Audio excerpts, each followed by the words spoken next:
Before we get started, I want to first recognize our Vice Chairman of the committee, Mr. Buchanan, on his well-earned retirement from Congress. Vern brought back did you not know that? I've got some other recommendations. Yeah. But I want to say he's been a wonderful vice chair, serving alongside this time, and we're going to miss him. He has been very focused on bipartisan issues. He was living cool, good health and preventative care before MAHA ever existed. This was a huge focus of Mr. Buchanan, who also serves as the chairman of the health subcommittee. He still has a full year to be with us. He's going to do a lot of great stuff. We're going to deliver, but we're definitely going to miss him on this side of the aisle. Mr. Neal. Thanks, Chairman. I think I speak for everybody on our side. The sense of collegiality that he brought, the fact that there was very little anger in his tone, the way he spoke to issues on the committee and on the floor, they were anything but divisive. And at the same time, he was quite funny to talk to. He had not only a great sense of humor, smart guy. And whatever differences we had, I think oftentimes were settled because of the tone of and the nature of the conversation that we would have. So a really good guy. Thank you, sir. Today's hearing continues our investigation into the money trails behind tax-exempt organizations failing to operate within their stated tax-exempted purpose and sowing chaos, fueling anti-Semitism, and interfering in elections across America. We have held hearings exposing many of the main players who use their tax-exempt status in concerning and problematic ways. We've passed legislation out of this committee with strong support from Republicans and Democrats to hold bad actors accountable.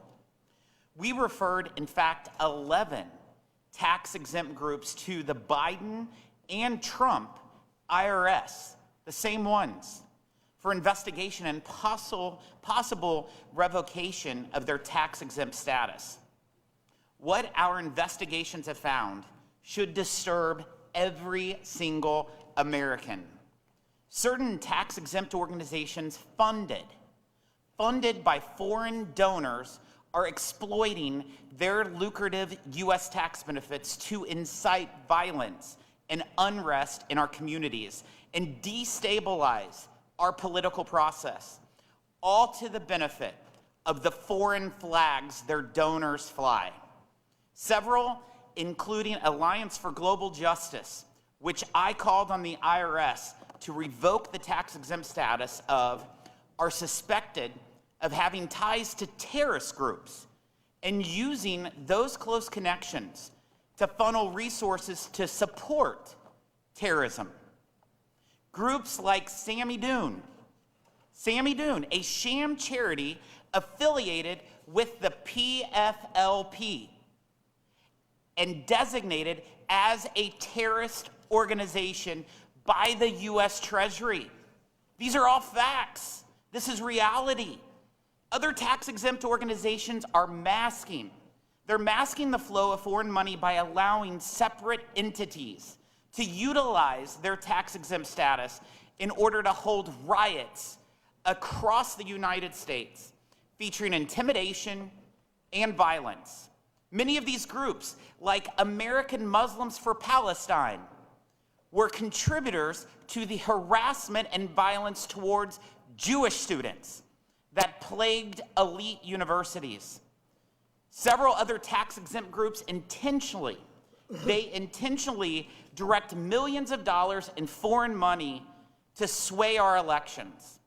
One foreign national, a Swiss billionaire, gave over $200 million to a 501c3 foundation and related 501c4 to help, quote, Democrats win the White House and control of Congress. Many of these tax-exempt groups also have documented ties to hostile foreign governments, like the Chinese Communist Party.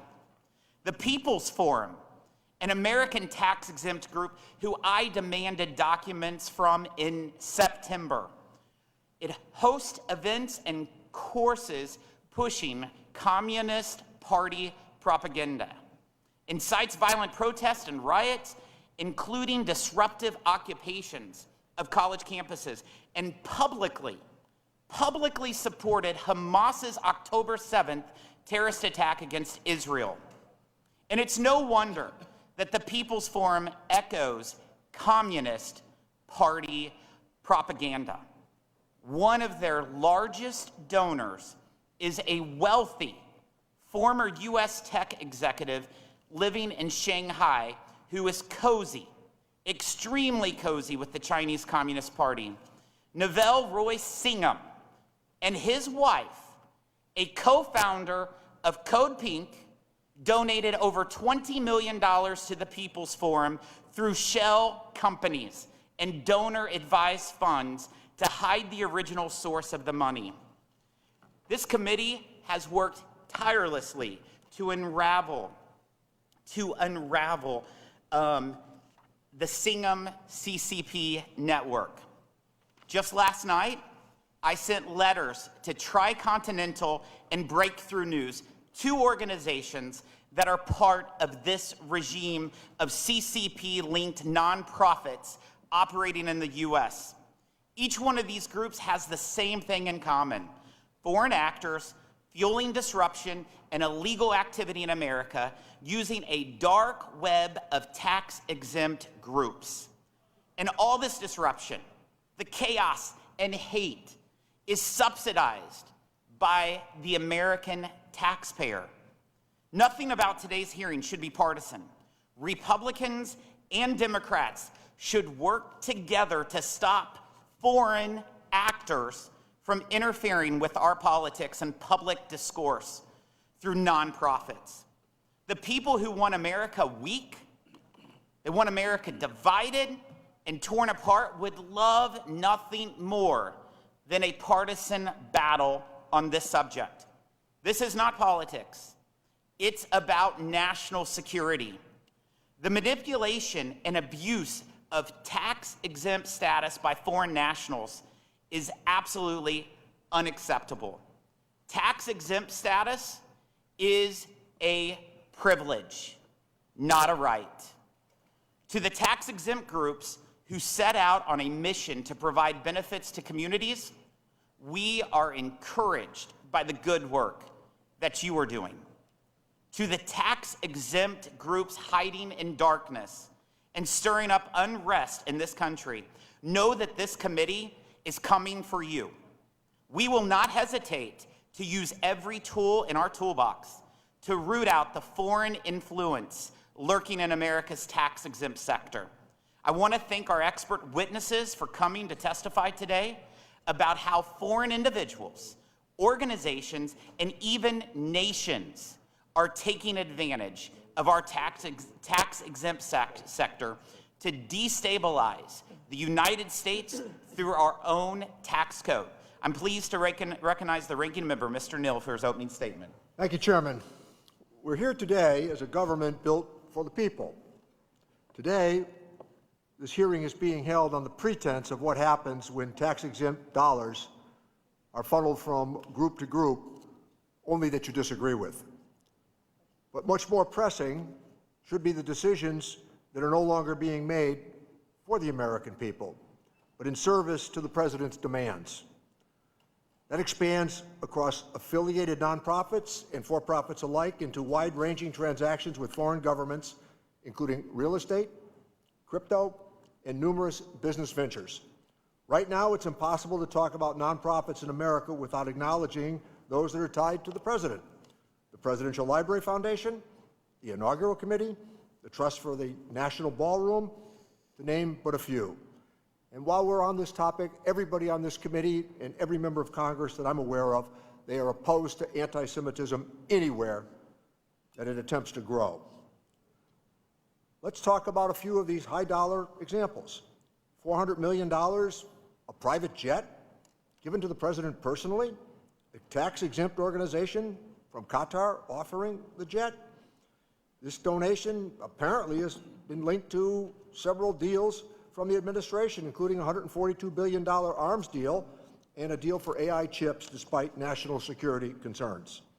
$5 million donation to the Trump inaugural committee. This pattern of foreign influence continues to the hundreds of millions of dollars that are being funneled to the Trust for the National Mall, a tax-exempt organization collecting contributions for the Trump ballroom. Among the donations that have been publicly disclosed, there are two notable ones from the Tether America, a U.S. subsidiary of an El Salvador-based company, and Syngenta, a subsidiary of another owned foreign company. Certainly, the administration has put up a for sale sign, and many countries apparently are responding. As my colleagues on the other side of the aisle stated, Americans deserve assurance that presidents won't be bought and sold before leaving office, particularly as they still hold immense international power and influence over American policy. We could not agree more with that statement. All of this is just the tip of the iceberg of this profiteering. According to estimates from the New York Times, which they acknowledge is only based on what is publicly available and likely an underestimate, the president has used the office for his family and himself to enrich them by $1.4 billion. That is 16,822 times the average income of the American people. How's that in terms of serving the people? Real national security threats are going unexamined on Republican watch right now. The administration admits to mishandling the people's sensitive data as it relates to Social Security, I want to add. Last year, one of our Republican witnesses went on Fox News and couldn't be more impassioned about the national security risk from foreign governments regarding donations to American universities. That is something we all need to pay attention to. We agree that there's an important interest in identifying a foreign actor with shady motivations. We look forward to hearing the perspective today on a $400 million private jet from a country that was given to the president. We need a serious and good faith conversation about this influence as it's peddled. It's bending politics to the benefit of the well-connected and certainly costly to the American taxpayer. What is happening this morning is disingenuous. It's a cherry-picked exercise to legitimize the White House's crusade to silence the opposition, always, by branding anyone who disagrees with them as a threat or even a domestic terrorist. We've already seen how this has been weaponized for the power of government to target opponents and enemies as professed. We can't be party to another performative effort that continues to ignore the president's abuses. And with that, I yield back my time. Thank you, Ranking Member. I will now introduce our witnesses. Our first witness is Mr. Scott Walter. He's president of Capital Research Center. We have Ms. Caitlin Sutherland, is executive director of Americans for Public Trust. We have Mr. Adam Sohn, is co-founder of the Network Contingent Research Institute, and we have Mr. Bruce Dubinsky, is founder of Dubinsky Consulting, and Mr. Robert Wiseman is co-president of Public Citizen. I want to thank you all for joining us today. Your written statements will be made part of the hearing record, and you each will have 5 minutes to deliver remarks. We'll start with you, Ms. Sutherland. You are now recognized. Chairman Smith, Ranking Member Neal, and members of the committee, thank you for the invitation to testify on foreign threats and influence in the nonprofit sector. My name is Caitlin Sutherland, and I am the founding executive director of Americans for Public Trust, a nonprofit, nonpartisan organization that works to uncover and publicize foreign money and influence in politics and policy. Foreign nationals, foreign charities, and foreign governments are actively exploiting loopholes to funnel their foreign dark money into important American policy fights, institutions, and electoral tools, and they're utilizing the nonprofit sector to do it. Over 40 years ago, Congress banned foreign nationals from directly or indirectly influencing our elections. And while federal law is still inadequate when defining what foreign nationals can and cannot do in the electoral space, it is even worse to non-existent in the nonprofit policy space. The unprecedented rise of foreign donations to nonprofits should be a concern to every American. Tax-exempt organizations, most commonly 501c3s and 501c4s, are important institutions in our modern society. They are supposed to serve as charitable backbones in the community, educate the public, and promote the common good. And yet, they've been co-opted by foreign actors who are quietly driving radical changes right here in America. This threat of foreign interference is not a hypothetical one. In October 2025, Americans for Public Trust released a report on how just 5 foreign charities spent almost $2 billion bankrolling U.S. policy fights, litigation, research, lobbying, and protests. The foreign money identified in this report originated from foreign charities and foreign nationals in Switzerland, the United Kingdom, and Denmark, and then flowed into the United States, mostly through 501c3s. One of those charities, KR Foundation, wants to, quote, popularize a shared vision of how cities could be much better places to live without private cars, end quote. And they financed numerous climate protests and litigation.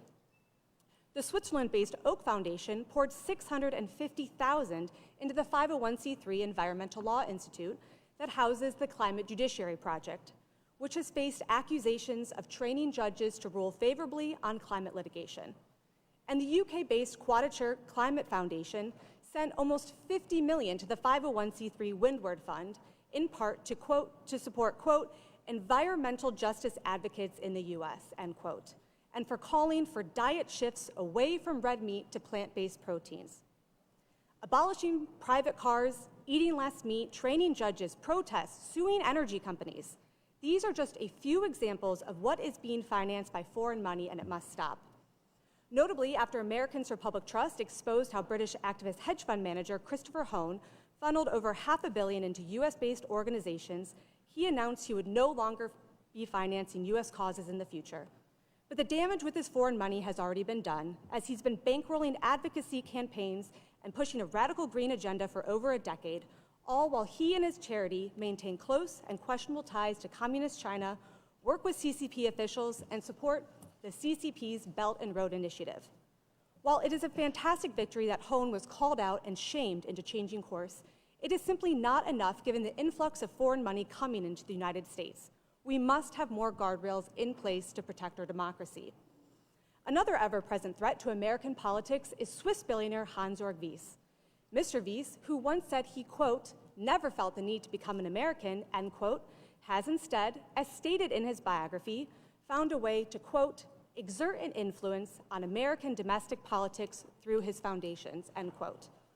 The precise reason this Swiss billionaire or any other foreign billionaire can do this is because foreign money running through foundations and nonprofits to influence policy and advocacy is not prohibited. This has allowed Mr. Wyss to keep the lights on at numerous left-wing nonprofits around town, including giving $280 million to 1630 Fund, $30 million to the League of Conservation Voters Network, $9 million to the ACLU Network, and $7 million to Indivisible, the chief organization leading nationwide protests. How these tax-exempt organizations can simultaneously raise and spend hundreds of millions of dollars from foreign actors, be it from Switzerland or China, all while seeking to influence policies in our backyard, is a problem worth solving. I look forward to discussing ways to prevent foreign influence in the nonprofit sector. Thank you. Thank you. Mr. Sohn, you are now recognized. Chairman, Ranking Member, and members of the committee, thank you for the opportunity to speak. America's nonprofit system rests on citizens who want to make this country healthier, safer, and stronger without being taxed to do so. It's trust between Americans that builds hospitals, educates children, cares for the vulnerable, supports churches, and strengthens communities. Nonprofits were never intended to organize street violence, clash with police, shut down infrastructure, block hospitals and airports, or serve as proxies for foreign governments. I'm Adam Sohn, co-founder of the Network Contagion Research Institute, and today I'm going to explain to you how the trust between Americans are being broken by foreign enemies. By using data science to identify and mitigate these information threats, I'm going to show you 2 case studies. One, CARE, and the second, Neville Roy Singham. And you'll see how foreign influence has penetrated America's nonprofits, exploiting tax-exempt status not to strengthen our communities, but to weaponize them against the United States itself. The Council on American-Islamic Relations presents itself as a civil rights group defending Muslim Americans. CARE affiliates acknowledged receiving millions from Saudi Arabia, the UAE, Qatar, and Kuwait, countries with clear stakes in U.S. politics, without registering under foreign agent laws. Since 2022, American taxpayers have largely replaced CARE's former donors. In California, CARE's largest chapter received nearly $30 million in public grants, including $7.2 million in federal funds meant to help Afghan refugees who supported the U.S. mission abroad. CARE California promised to serve 1,800 Afghan refugees, but served just 177, less than 10%. Yet CARE California still spent most of the money. More than $3.7 million circled back into CARE's own offices, and for what reason, they don't say. CARE California's director, Hussam Ayloush, submitted a signed statement to Congress just last month denying that CARE managed the Afghan grant or controlled the distribution of the money. But that statement appears to be false. Grant documents explicitly named CARE California as the administrator. CARE California controlled the funds. That appears to be a material misrepresentation to Congress. So why lie? Because transparency would show the tax dollars were funneled to groups like the Muslim Brotherhood affiliate, the Muslim American Society, MOS, an organization whose events feature Hamas leaders appearing not on most wanted posters, but on T-shirts and buttons for sale in hotel lobbies. CARE also used tax-deductible donations to shield college students suspended for vandalism, harassment, and violence during street and campus protests, receiving $1,000 grants and interest-free loans from CARE. So instead of facing consequences, students got paid. This is what nonprofit capture looks like when it matures. Foreign money builds the network, taxpayers unknowingly keep it alive, and civil society bears the cost. Neville Roy Singham represents a different threat. Born in Connecticut and became a near billionaire in the United States, Singham relocated to China and now operates as a CCP-aligned influence agent, coordinating U.S. nonprofits to destabilize American society from within. Singham attended Chinese Communist Party propaganda trainings, shared offices with Chinese state media in Shanghai, and exploited U.S. tax law to move tens of millions of dollars through donor-advised funds, primarily via Goldman Sachs. And together, these entities form a coordinated $100 million system, the Singham Network. The Answer Coalition and the Party for Socialism and Liberation mobilized the protesters. The People's Forum trains and coordinates the activists. Breakthrough News handles messaging and media amplification. The impact of this money is ongoing. Federal property vandalized at Union Station, American flags burned and police officers assaulted, airports blocked at JFK and LAX, Brooklyn and Manhattan bridges shut down, ambulances and commuters disrupted, Wall Street blockaded, holiday commerce halted at Macy's Herald Square, and immigration and law enforcement facilities targeted. This is not grassroots protest. It is a repeatable system for paralyzing American infrastructure on demand, financed through U.S. tax law and aligned with a hostile foreign power. It is an active vulnerability we cannot afford to leave intact. We face a significant national security vulnerability. These cases are not anomalies. They are expressions of the same structural failure. This is not protected speech. It is engineered subversion, shielded by 501c3 status, obscured by donor-advised funds, and embedded in state-funded institutions. This committee has jurisdiction over the tax protections that make this possible, and therefore the responsibility to act. Revoke tax-exempt status, clarify what activities do and don't qualify as tax-exempt, enforce foreign agent registration laws, and shut down the financial pipelines. Thank you, and I look forward to your questions. Thank you. Mr. Dubinsky, you are now recognized. Please turn on your mic. Good morning, Chairman Smith, Ranking Member Neal, and members of the committee. Thank you for the invitation to testify before the committee at this important hearing. My name is Bruce Dubinsky. I appear before you as a forensic accountant with decades of experience investigating fraud and financial misconduct across a wide range of organizations, including tax-exempt organizations operating under various sections of the Internal Revenue Code. To appreciate the magnitude of the issue before the committee, it's important to understand the scale of charitable giving in the United States. According to the Giving USA Foundation, total U.S. charitable giving in 2024 exceeded $592 billion. The fact is that it's extremely difficult to determine how much of that money originates from foreign donors. For most charitable organizations, donors' identities reported on their Form 990, Schedule B, are not publicly disclosed. As a result, we simply do not know how much foreign money is flowing through the U.S. nonprofits or for what purposes. This lack of visibility creates real national security risks when foreign donors, including foreign governments, state-linked entities, sanctioned actors, or cutouts, use charitable structures to move money, gain influence, or mask illicit activity. While foreign donations must comply with U.S. sanctions, anti-terrorism, and anti-money laundering laws, this is an area with limited transparency and limited scrutiny. That combination makes the system vulnerable to abuse. For example, foreign state-linked donors may seek to shape U.S. public discourse or policy by funding nonprofits engaged in advocacy, research, community organizing, or media-adjacent work. Even when activity is not criminal, opaque funding can create significant influence while obscuring who is behind particular agendas. Money moving through nonprofits is like shipping containers moving through a port. You can count what comes in and what goes out, but without targeted inspection, illicit activity can be hidden inside legitimate flows. If you cannot identify the original source of funds or clearly see how those funds are used, the system can be exploited in harmful and unlawful ways. A central driver of this problem is the current reporting framework. Most tax-exempt charities satisfy their federal obligations by filing an annual Form 990. While Form 990 provides high-level aggregated information, it is not designed as a forensic tool capable of detecting financial malfeasance. Bad actors understand this. They identify weaknesses and structure misconduct to blend into otherwise lawful operations. In my experience, fraud flourishes where reporting lacks granularity and enforcement resources are limited. This vulnerability is particularly evident in fiscal sponsorships. As you'll see on the screen, a fiscal sponsorship allows a public charity to extend its tax-exempt status to a separate project run by some other entity that is often not itself tax-exempt. When a public charity fiscally sponsors a project, the sponsor is legally responsible for controlling and overseeing how funds are used and how activities are conducted.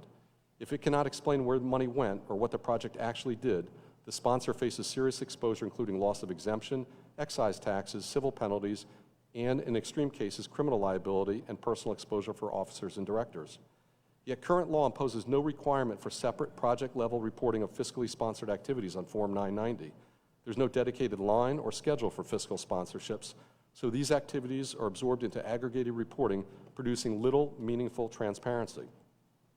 Transparency is further reduced by the growing use of donor-advised funds, which separate the identity of the original donor from the recipient organization.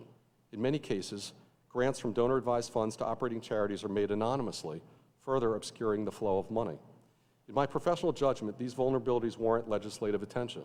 One practical and cost-effective remedy would be to revise Form 990 to include standardized questions focused on fiscal sponsorships, donor-advised funds, foreign operations, and pass-through funding structures. These disclosures would generate structured data that the IRS could analyze using modern tools, including artificial intelligence. Artificial intelligence can help the IRS identify risk patterns that would otherwise go undetected and allow the agency to focus its limited enforcement resources where they are most needed. Properly deployed, AI would function as a screening tool, much like fraud detection systems used by financial institutions, flagging unusual patterns for human review while leaving compliant charities untouched. Combined with improved disclosure, this approach would allow the IRS to proactively identify risk, allocate resources more efficiently, and strengthen oversight without impeding legitimate charitable work. Thank you, Chairman Smith, Ranking Member Neal, and members of the committee. I look forward to your questions. Thank you. Mr. Walter, you may begin when you are ready. Chairman Smith, Ranking Member Neal, distinguished members of the committee, thank you for the honor of testifying. I'm president of the Capital Research Center, where we've long studied the nonprofit world and its political connections. It's refreshing to have a hearing where all witnesses share strong agreement on a central point, namely, foreign money should be kept out of American politics. Mr. Weissman urges passage of the Disclose Act, in part because it drastically limits foreign political spending. Ms. Sutherland deplores political spending by Swiss foreign national billionaire Hans-Jörg Wyss. Mr. Sohn objects to past funding from Middle Eastern countries to the Council on American-Islamic Relations, and I criticize domestic environmentalist groups' ties to the Chinese Communist government. A lot of these problems involve America's nonprofit sector, which is traditionally a glory and a strength of this exceptional country. But foreigners abuse this sector, especially tools like fiscal sponsorship and donor-advised funds, which aren't inherently bad things, in order to hide their influence ops. Americans' homegrown groups also exploit those tools. Recall the politicized multi-billion-dollar nonprofit network operated by Arabella Advisors, one of whose presidents admitted their business model, which heavily uses fiscal sponsorships, is, quote, a workaround to the tax regime. This same Arabella Network's first major funder, whom we can discern, was Hans-Jörg Wyss, the Swiss foreign national and Democratic megadonor Ms. Sutherland discusses. A big part of the problem is so-called campaign finance reform. It greatly narrows money flows into hard dollar entities like political candidates and parties, but it places no restraints on 501c3, private foundations, and public charities. This preference for the charitable sector is explained by the fact that 8 billionaires, all with the same last name, Foundation, gave almost all the money to pass the last campaign finance law, McCain-Feingold. That law hurts both political parties and drives anyone seeking to influence our politics to send money not to parties and candidates where it would be disclosed, but into nonprofits where the money is hidden, sometimes under multiple layers, and also where the money is unlimited, both in dollar amounts and also in its source. Foreign governments and foreign nationals like Hans Wyss can give unlimited amounts. As one left-wing activist admits, the law that forbids using C3 charities for electoral work is a joke. Quote, philanthropy can help win elections, pass legislation, enact policy, decide court cases, shape press coverage, catalyze protests, smear your enemies, boost your allies, and even help set the overall cultural direction of American life. New York Times reporter Teddy Schleifer agrees, confessing 501c3 charities, quote, are often surprisingly as much a part of big money politics as your neighborhood super PAC. Some left-wing practitioners celebrate the collapse of the traditional separation between charity and politics, including Eric Kessler, who founded the Arabella Network of left-wing nonprofits. In a case study of the business he paid for, we read that when Arabella was founded in 2005, most donors still equated philanthropy with giving to charity for community purposes. But he and his business partner, quote, saw things differently. They were obsessed with bold change-making strategies, advocacy, and innovative methods, like fiscal sponsorship, that would, quote, soon help billions in new philanthropic resources from left-wing billionaires, foreign and domestic, flow into the nonprofit field with unprecedented velocity. It's undesirable when Americans produce this pseudo-philanthropy and manipulate our politics through it. It's far worse when foreign donors are involved because nearly all Americans reject foreign money entering our politics through any channel, much less through alleged charities. That's why states keep passing laws to block federal funds, foreign funds. Only this past week, Alabama and Michigan saw houses of their state legislatures pass bills to prohibit foreign nationals from contributing to ballot measure committees. On the federal level, this committee should consider whether 501c3 charities should continue to be allowed to engage in ballot initiative campaigns, given that charities have no limit on their spending and may receive unlimited foreign funding. The committee should also consider whether charities should be allowed to engage in voter registration, given the documented abuses by charities who flout laws and regulations that only permit this when it's done in a nonpartisan manner. Charities that hire Democratic micro-targeting firms to help register voters are laughing at your tax code. Thank God Americans give generously to nonprofits. They give because they want nonprofits to help people. They don't want anyone, especially foreigners, to use politicized nonprofits to manipulate people. Thank you for taking this grave problem seriously. Thank you, Mr. Weissman. Thank you, Mr. Chairman, Mr. Neal, members of the committee. The committee is absolutely right to be training its sights on improper foreign influence in American politics and policymaking. However, there's no need to be searching for dark conspiracies of foreign influence. The overwhelming problem of improper influence in American politics today stems from two things. First, the fundamental failure of the Trump administration to enforce the existing tools we have to deal with foreign influence and to actively undermine them. And secondly, the president's business and donor relationships that compromise him in a way that probably has no parallel in American history. Let me discuss these 2 points. First, as regards the failure of the Trump administration to maintain the existing rules or institutions to deal with foreign influence. First, Attorney General Pam Bondi announced as one of her first moves that she would not enforce the Foreign Agents Registration Act. Perhaps that's because she herself had registered as a foreign agent for Qatar. Perhaps that's because the FBI director had failed to register as a foreign agent despite working for Qatar. I don't know. Second, that problem has been made worse by the decision subsequently in the fall through the National Security Presidential Memorandum 7 to weaponize FARA against political enemies, not to use it in a balanced way. Third, we have a problem indeed of foreign money going into American politics. We have record levels of dark money spent on American politics in the last election cycle, $1.9 billion. How much of that is foreign? We do not and cannot know. But we could solve that problem by passage of the Disclose Act, which would require not just disclosure of all donors, but active prohibitions on the means of foreign money coming into our elections. Fourth, the administration has actively undermined the agencies and programs designed to combat foreign influence.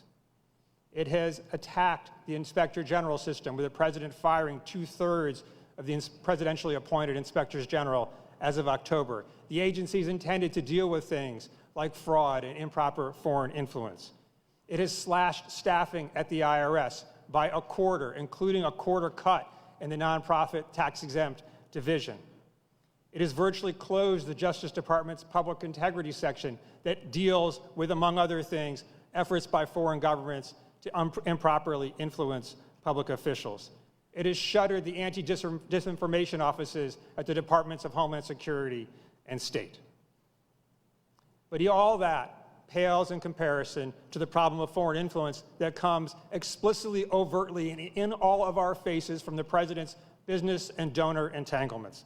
These include a recently disclosed Wall Street Journal reported business partnership with UAE through the president's affiliated World Liberty Financial, which effectively pocketed $187 billion directly in the president and the president's family's pocket.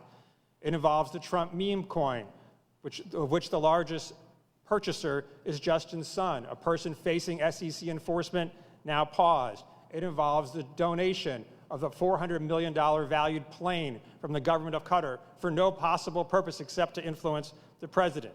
It involves 2 Trump-branded luxury projects in Saudi Arabia, probably throwing tens of millions of dollars to the Trump family in exchange for just a brand deal.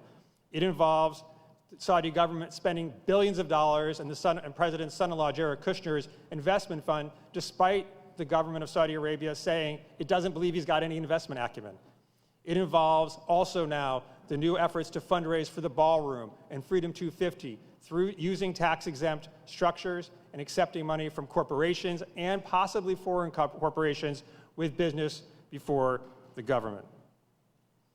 Addressing the challenge of improper influence in the United States requires a fundamental U-turn from what this administration is doing, as well as work from this Congress. We can and we should have effective instruments to address undue, improper foreign influence. They have to be administered robustly, but also fairly and without regard to point of view.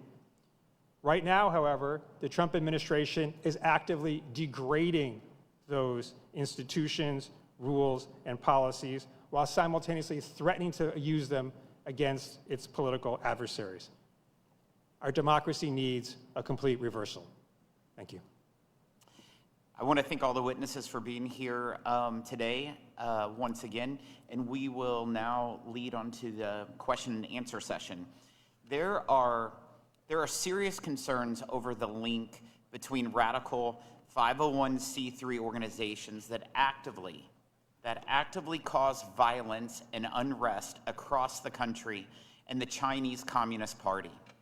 Most notably being the over $20 million that the People's Forum received from Mr. Neville Roy Singham. The CCP is taking advantage of our tax-exempt sector to poison our dialogue and cause division in our political system. That should alarm every single person whether you're a Republican or whether you're a Democrat. If you are an American, you should be extremely concerned with what's going on at the expense of our tax-exempt status. Mr. Walter, the CCP's involvement in our tax-exempt sector is one of many ways that China has sought to harm America's national interest.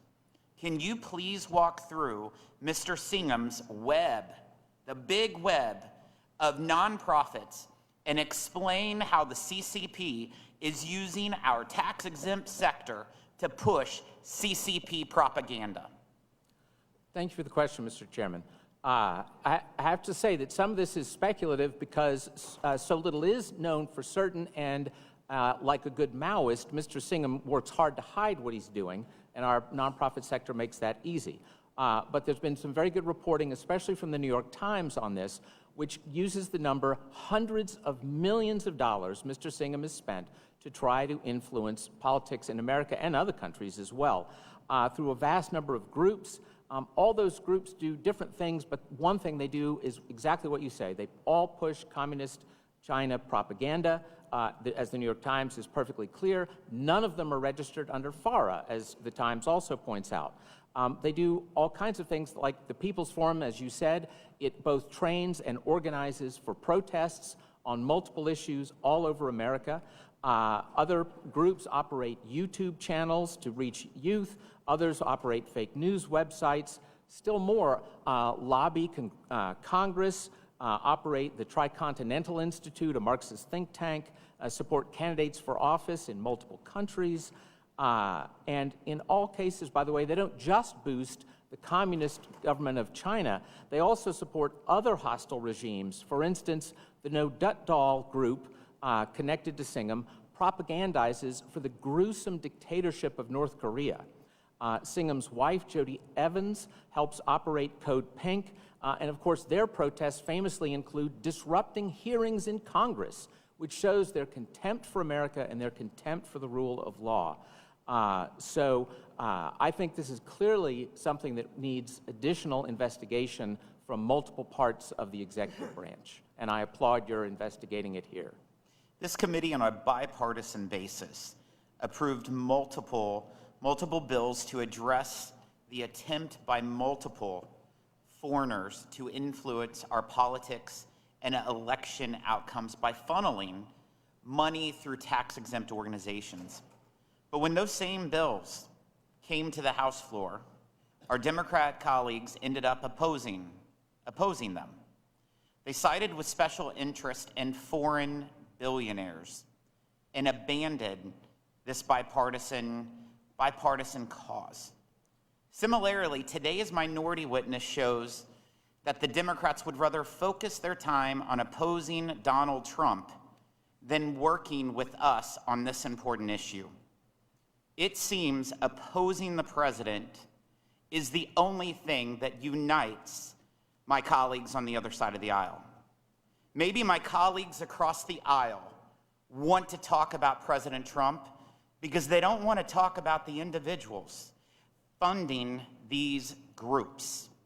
We know of two notable examples, a Swiss billionaire and a British billionaire who have attempted to funnel hundreds of millions of dollars into left-wing tax-exempt organizations operating right here in the U.S. for the purpose of influencing our elections, which is illegal, absolutely illegal.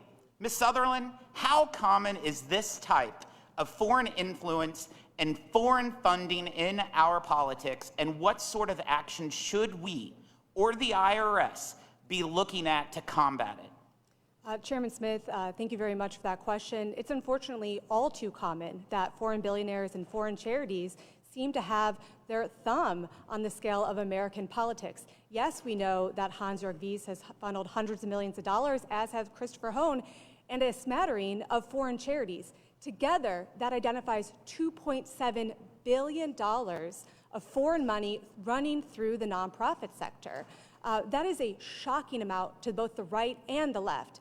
And you notice that while maybe these bills passed on a bipartisan basis but failed on the floor, perhaps it is because the top 501c4 on the left, the 1630 Fund, has received $280 million from Hans-Jörg Wyss, whereas the top 501c4s on the right, One Nation and American Action Network, have an internal prohibition on accepting money from foreign nationals.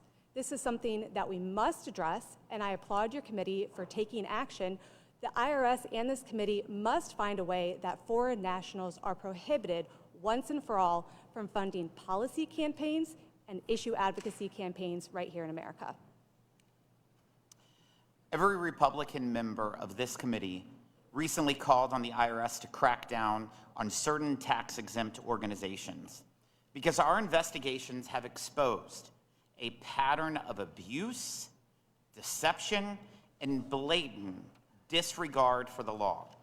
In fact, to date, we have found cause to refer 11 different organizations to the IRS for potential revocation of their tax-exempt status.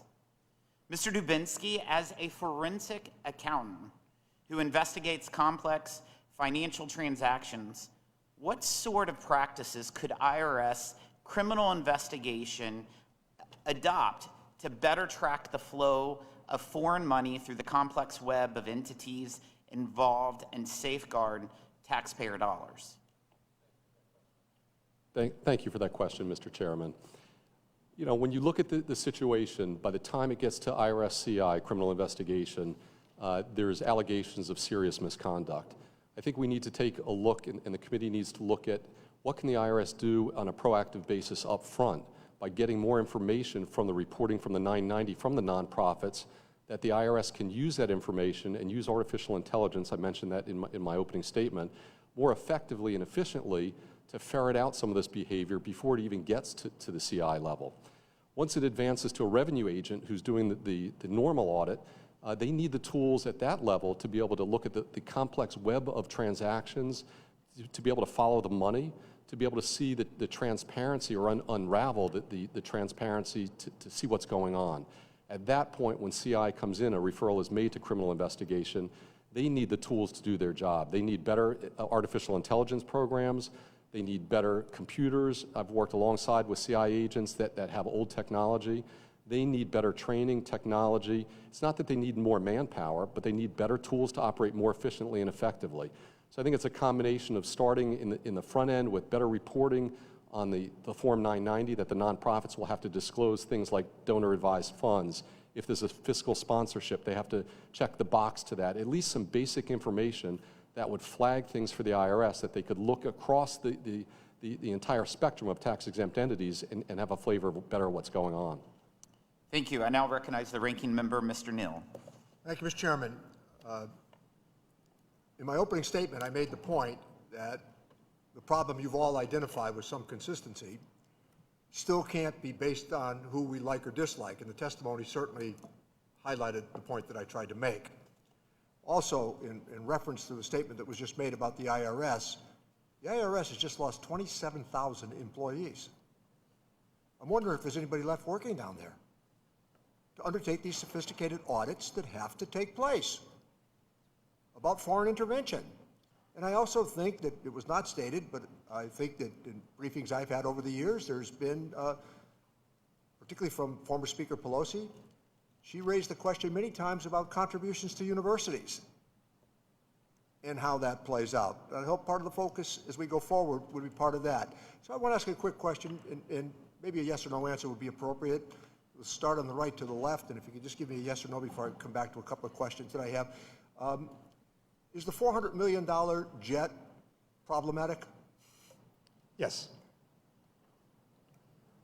On its face, I don't have enough information, but I would certainly, it's suspect in my opinion. I feel that topic of the committee I thought was on nonprofits, so I don't think I have the sufficient information to answer that question. Thank you for that question.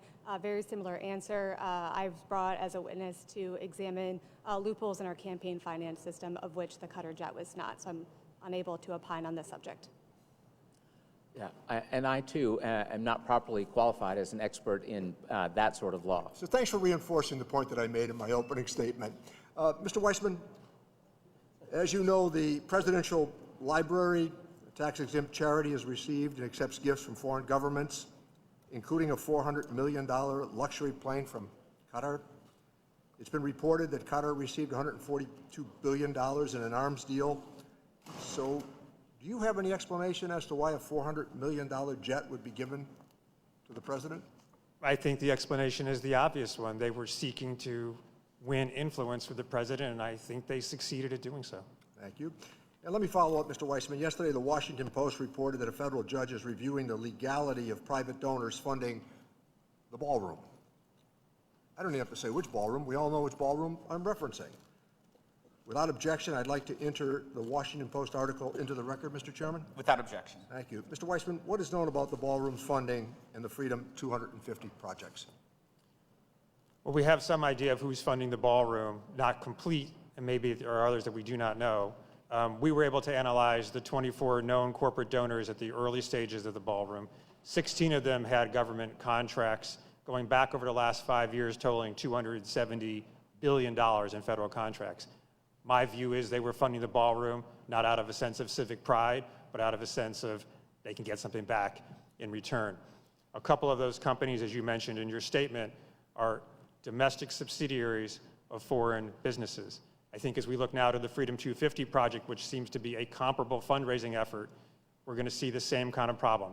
Lots of money from businesses with business before the United States government, including potentially subsidiaries of foreign businesses. And by the way, because these are going to be through C3 operations, we are not going to know who all the funders are unless there's an affirmative decision by the nonprofits linked to the president to disclose them.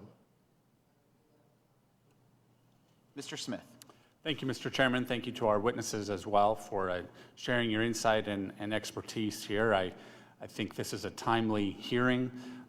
We're hearing, I think, relevant topics that I find chilling and that I think most Americans do as well. We heard it earlier that tax-exempt status is a privilege and not a right. I also know that what separates our country from so many others is the philanthropic efforts of many and investments in our economy that can deliver very positive results and create more opportunity for a lot of others. It's interesting when we see a debate taking place in California now that this so-called billionaire tax. Now, some politicians would say being a billionaire should be illegal. That disappoints me. That I guess stands to reason that that would seemingly come from folks who just see America differently. And the demonization of prosperity, in fact, that you would never realize, given the demonization of prosperity out of Washington, D.C., you'd never realize that our tax code depends very heavily on financial success and that revenue that is important. And so now we have scenarios where folks have benefited off of the U.S. economy, and now they want to undermine it. We have to ask ourselves the question, why and how could that be? This debate taking place in California, though, on the billionaire tax, it's interesting that the governor now opposes that. I assume it's because he's concerned about more folks moving out of the state of California, as has been the case. Hearing the various names and entities, I know they've impacted elections in Nebraska.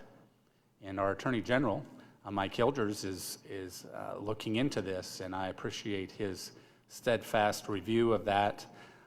But all the while, when we have these debates, I can't help but think of the good things that charitable activities can achieve. And yet, I fear that the bad stuff that's happening, shall I say the abuses as well, that are happening, I think should concern all of us. But Mr. Dubinsky, the term fiscal sponsorship is essentially an arrangement where a tax-exempt organization lends its status to a non-exempt party, allowing that party to receive tax-deductible contributions for its projects. Fairly simple approach here. While often used for legitimate incubation, it creates a structure where a private entity can effectively piggyback off the public's trust in 501c3 organizations. Is that correct? Absolutely. It's basically lending the tax-exempt status of one organization to another. There's supposed to be oversight from the sponsor to the non-sponsored organization or to the sponsored organization, but many times you'll see that there's not proper oversight, and that's where it becomes a slippery slope. So on its face, a fiscal sponsorship, there's no problem with it. But again, if it's misused for nefarious reasons, that's when you end up on that slippery slope, and there can be problems with it. So I think identifying, as I said earlier in the answer to a question in my opening remarks, identifying on the Form 990 if a tax-exempt organization is involved with fiscal sponsorships, just a simple checkbox. Another question on the Form 990 can arm the IRS with additional information. If they start to see, and maybe it goes further than that, maybe there are some more sub-questions. If you do have a fiscal sponsorship, and there's a series of questions underneath that, would arm the IRS with the information they need to then properly see if it's legitimate, if they need to investigate further. You know, this is all about following the money. I come back to this all the time as a forensic accountant. You have to follow the money and see who's paying it, why it's being paid, what's the substance of the transaction, not so much the form, but what's the true underlying substance of that transaction. Right, and I think you touched on ultimately what my concerns are. You know, why would an established charity take on the massive legal and even financial liability of sponsoring a non-exempt project? I think, well, go ahead. Yeah, look, there could be legitimate reasons for doing so. If the nonprofit doesn't have the manpower or the specific expertise in furtherance of the charitable cause, another organization may have that, and it's proper to have a fiscal sponsorship.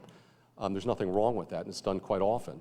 But if you take that situation and abuse it, that's where trouble can occur. So again, it's about transparency or the lack thereof. When things are opaque and you can't see through them, that's when bad actors start to manipulate the system, and that's what we're starting to see. That's what needs to be changed. And you think we can appropriately kind of root that out or split that up? I do. I think we need to start somewhere. I think, and starting with the forms, I know there was a comment about the IRS has lost 27,000 people. It's not about the manpower at the IRS, so to speak.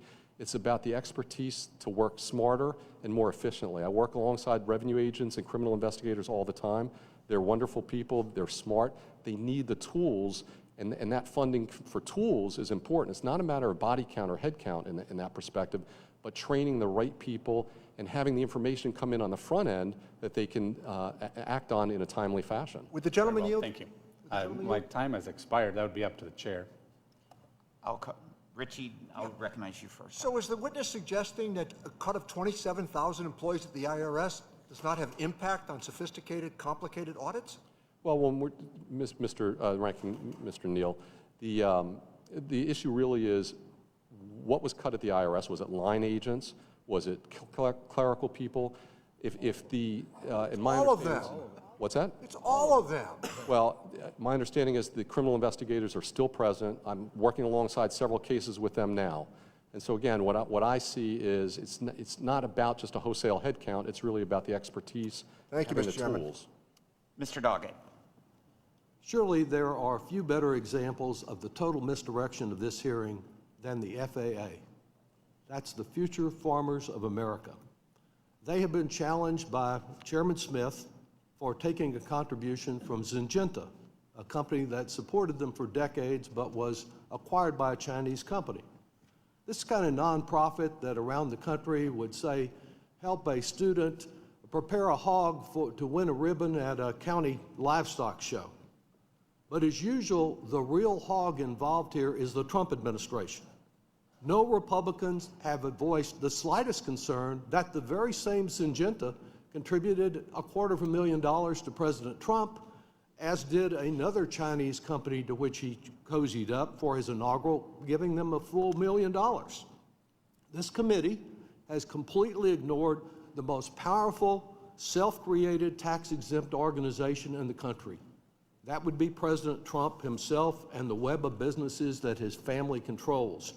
Trump has famously bragged about how smart he is to avoid taxes, and of course, we know he was so smart that he did so in 10 separate years.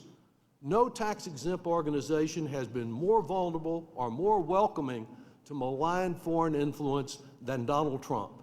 Unlike every modern president before him, he refused to divest his business interests or place them in a blind trust. Instead, he effectively erected a giant sign on himself, his family, and the White House: "We're open for business." In addition to cozying up directly with various Chinese companies, the Wall Street Journal, as has been noted, recently published an article, "Spy Sheik Bought Secret Stake in Trump Company." Known as the Spy Sheik, an Abu Dhabi citizen, invested $500 million, half a billion dollars in Trump's World Liberty Financial. The Trump family got $187 million directly and immediately. Then the Trump regime just coincidentally lifted export controls on the selling of America's most advanced artificial chips. Tens of thousands of these chips have been authorized to be shipped to a UAE firm called G42. This is the same G42 that the recent, not Democratic, but Republican chairman of the House Select Committee on the Chinese Communist Party warned, and I quote, "G42 presents risk to critical technology and export-controlled research." The chairman also noted that this was a company that developed dual-use technologies through its subsidiaries and materially supports the PRC military.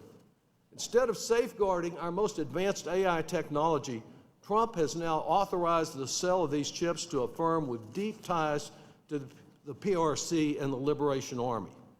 Of course, the Trump family got a 9-figure payday in return. This is part of a long and deeply troubled pattern of personal enrichment. Then there is also Mr. Zhao. He's the one that President Trump pardoned. He's being sued by the victims of the October 7th Hamas attacks, alleging that his company helped facilitate the transfer of hundreds of millions of dollars to Hamas. At the same time as he sought a pardon, he just coincidentally provided critical support to Trump's crypto venture. The tax-exempt organizations that my Republican colleagues have singled out here today do not wield that kind of presidential power. They can't pardon individuals accused of financing terrorism. They can't discard export controls and provide China the most advanced American AI chips. And they cannot subvert our democracy by selling off our national interests to the highest bidder, to become the biggest hog in the land.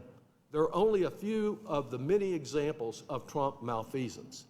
Now, the type of action that is being advanced here today was no doubt inspired by Vladimir Putin and Viktor Orban, two people that Trump clearly admires, their authoritarianism, because they have spent a good deal of time smearing nonprofits in their countries as foreign agents, stigmatizing them and muzzling them with free expression.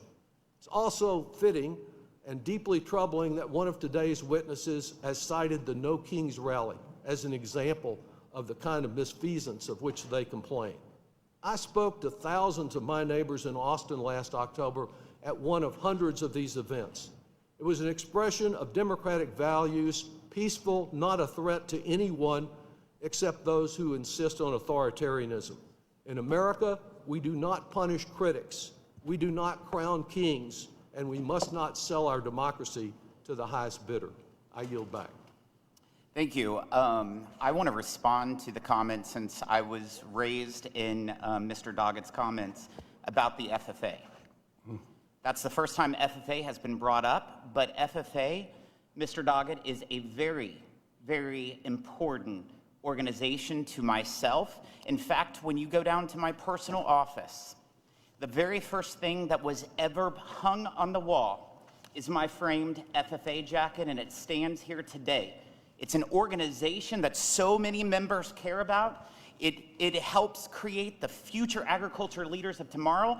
But when that organization's largest funder is Syngenta, which is connected to the CCP. We do not need to allow our kids to be infiltrated by the Chinese propaganda. And so I want to correct the record for that. Mr. Kelly, you're recognized. Well, will the gentleman yield on that? You're not recognized, Mr. Will the Kelly. gentleman yield for unanimous consent said to no. enter the letter that you wrote into the record? Just unanimous consent to put your letter. I would love that letter Okay. into the record because the American people know that the Chinese should not be indoctrinating our children in the FFA. But it's Mr. okay Kelly. for Donald Trump to take $250,000 from them. You don't care about that.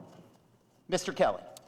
Thank you, Chairman. I'm confused. I don't know the hearing today is a result of hangover from the 2024 election and with the Trump derangement that seemingly goes with everything. By the way, I'm going to read this. The topic of the roundtable would provide the opportunity for members to highlight as continued oversight of the tax-exempt sector, focusing on the perverse and outsized influence foreign adversaries, including the Chinese Communist Party, CCP, to interfere with elections and fuel anti-Semitism. It would be nice if we could actually talk about the issues that we're concerned about. Jake in our office gave me a note. He said, you know, we were looking at the nonprofits. Tax-exempt nonprofit economy now comprises 15% of our GDP, manages over $8 trillion in assets, and nets $238 billion in net income. So getting to that, as opposed to who's getting a jet or who's getting a new ballroom, as opposed to the previous administration, where I think there were a lot of questions about who was getting what from whom. I got to tell you, coming from the private sector where I do pay taxes, and there's only 2 times in my life I haven't paid taxes, and people said, that's amazing, how'd you get away with that? I said, well, we lost money that year. That didn't keep us from paying wage taxes and real estate taxes and every other kind of tax that the American people burden, and I think they're starting to look as what is the return on my investment.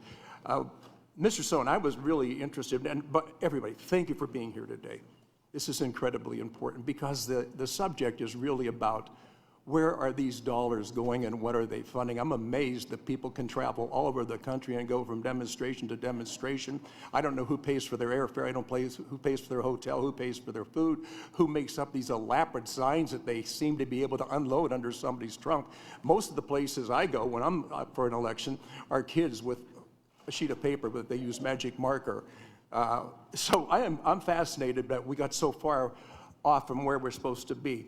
Now, Mr. Sohn, from a national security perspective, how concerning is this model of foreign-linked donor networks embedding themselves within U.S. protest infrastructure? Somebody's picking up the tab. Yes. So let's take the example of CARE California. So with CARE California, they had an EIN number for CARE California, and they got billions of dollars in taxpayer grants. And they were supposed to administer those grants to independent registered entities. And Senate Judiciary Committee started asking a few questions about whether or not that money was directed back into CARE California itself or was directed out to third-party independent registered entities. And the head of CARE California voluntarily sent a letter back to Congress stating that they had no authority over those funds. And it was a grant designed, as I mentioned earlier, to help support Afghan refugees that had supported U.S. mission overseas. So it's just very hard to believe that some of these instances are accidents, because when you have that level of funding that comes from taxpayers, and then the money is basically self-dealt right back into the same organization, that's not an accident. So I do think it requires further investigation. In terms of some of the other conversation happening here, and I don't know if I'm permitted to just mention this quickly, is the operative word I thought in this session this morning would be around transparency. I mean, there's not an American that doesn't know whether or not it's right or wrong or about the jets and all of that.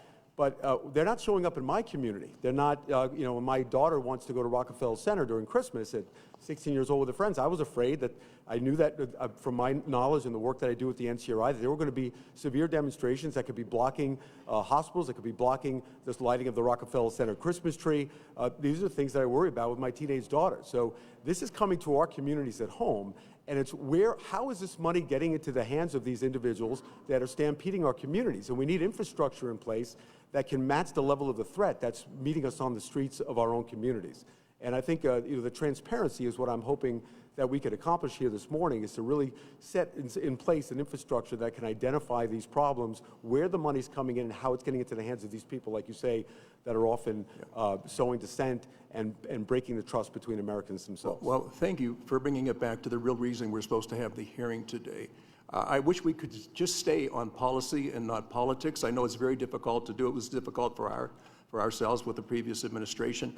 I think the American people are more concerned about who is it that's funding something, as opposed to which party thinks that their previous person got more than this person. I'm tired of hearing about jets and ballrooms and everything else. I got to tell you, I've always been worried about the 6th and the 21st of every month, and people said, what is that for? I said, those were paydays at my business, and I was really concerned with that. I'll tell you what, I'm fed up. I'm fed up with paying an incredible amount of taxes when we're successful, and watching it dribble into every possible thing that we could put it into. And that bottom line, nobody's kidding anybody. You talk about buying votes. The way you buy votes is offer something to people that they say, I think I'm getting this for nothing. I said, no, you didn't get it for nothing. Hard-working American taxpayers fund everything. I want to thank you for taking a day out of your lives to be here. I appreciate all your opinions. Let's stay on the subject of who is doing what to whom, as opposed to a political battle over something. I know you all don't like President Trump. We didn't particularly care for President Biden, but at the end of the day, I never called him Biden. I called him President Biden, and I'm always going to call Mr. Trump President Trump, because that just happens to be what they're doing right now. Thank you, Chairman. Yield back. Mr. Thompson. Thank you, Mr. Chairman. I think we should all agree that foreign malign influence in the United States is real, it's serious, and it needs meaningful oversight. But I don't think that's what this hearing's about. It seems to me that this hearing is more about organizations whose viewpoints some members of this committee disagree with. If we're truly concerned about foreign influence, that concern cannot be partisan, and it cannot conveniently stop at the door of the most powerful office in the world. If foreign influence is the real issue, we can't ignore the president is reportedly accepting major financial benefits from foreign governments. As was pointed out, a luxury aircraft from Qatar, a reported $500 million stake in the UAE in a Trump company tied to the access to advanced AI technology, to ballroom investments, to crypto investments, or anything else. If we're serious, then members of this administration should be sitting before this committee today answering questions. Instead, the majority has allowed serious national security and public trust concerns to go unexamined.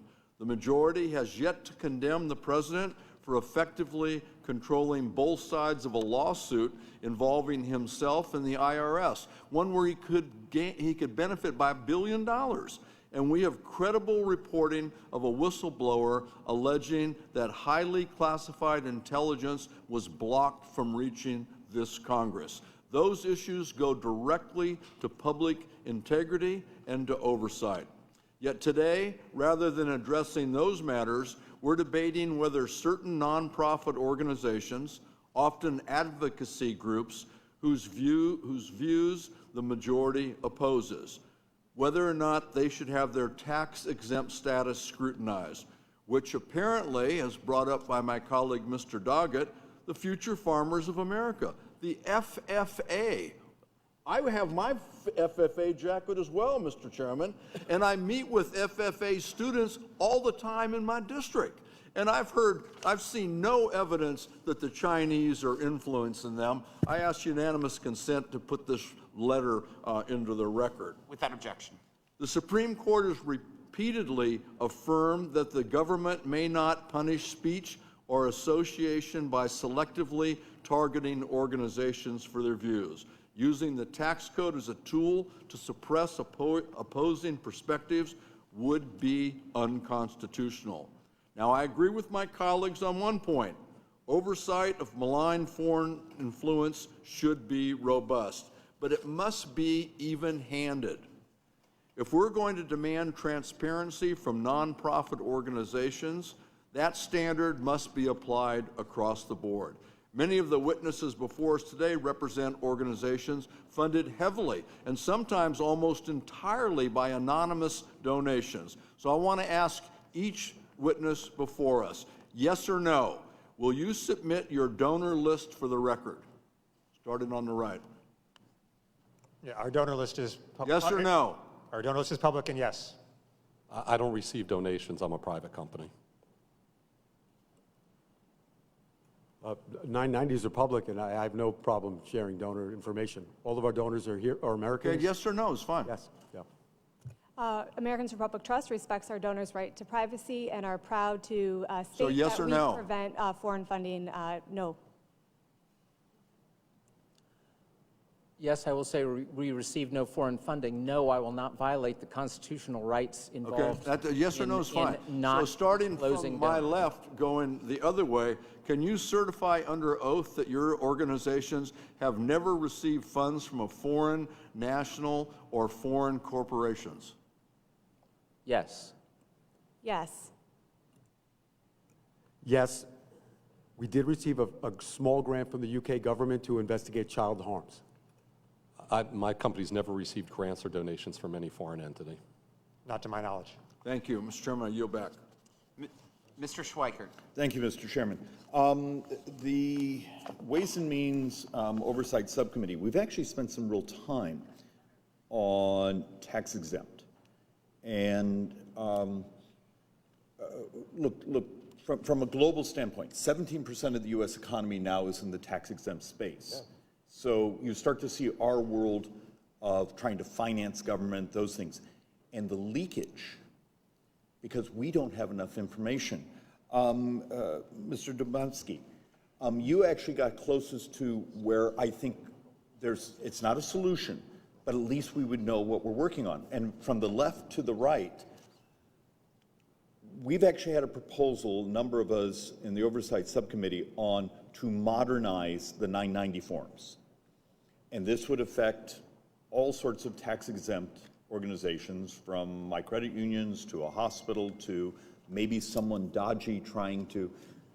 How would you design a modernized, because our 990 form barely provides any useful information, but we could actually see what's really going on, because for everyone, the basic standard of tax exempt is you provide more community good than the value of the taxes you would have paid.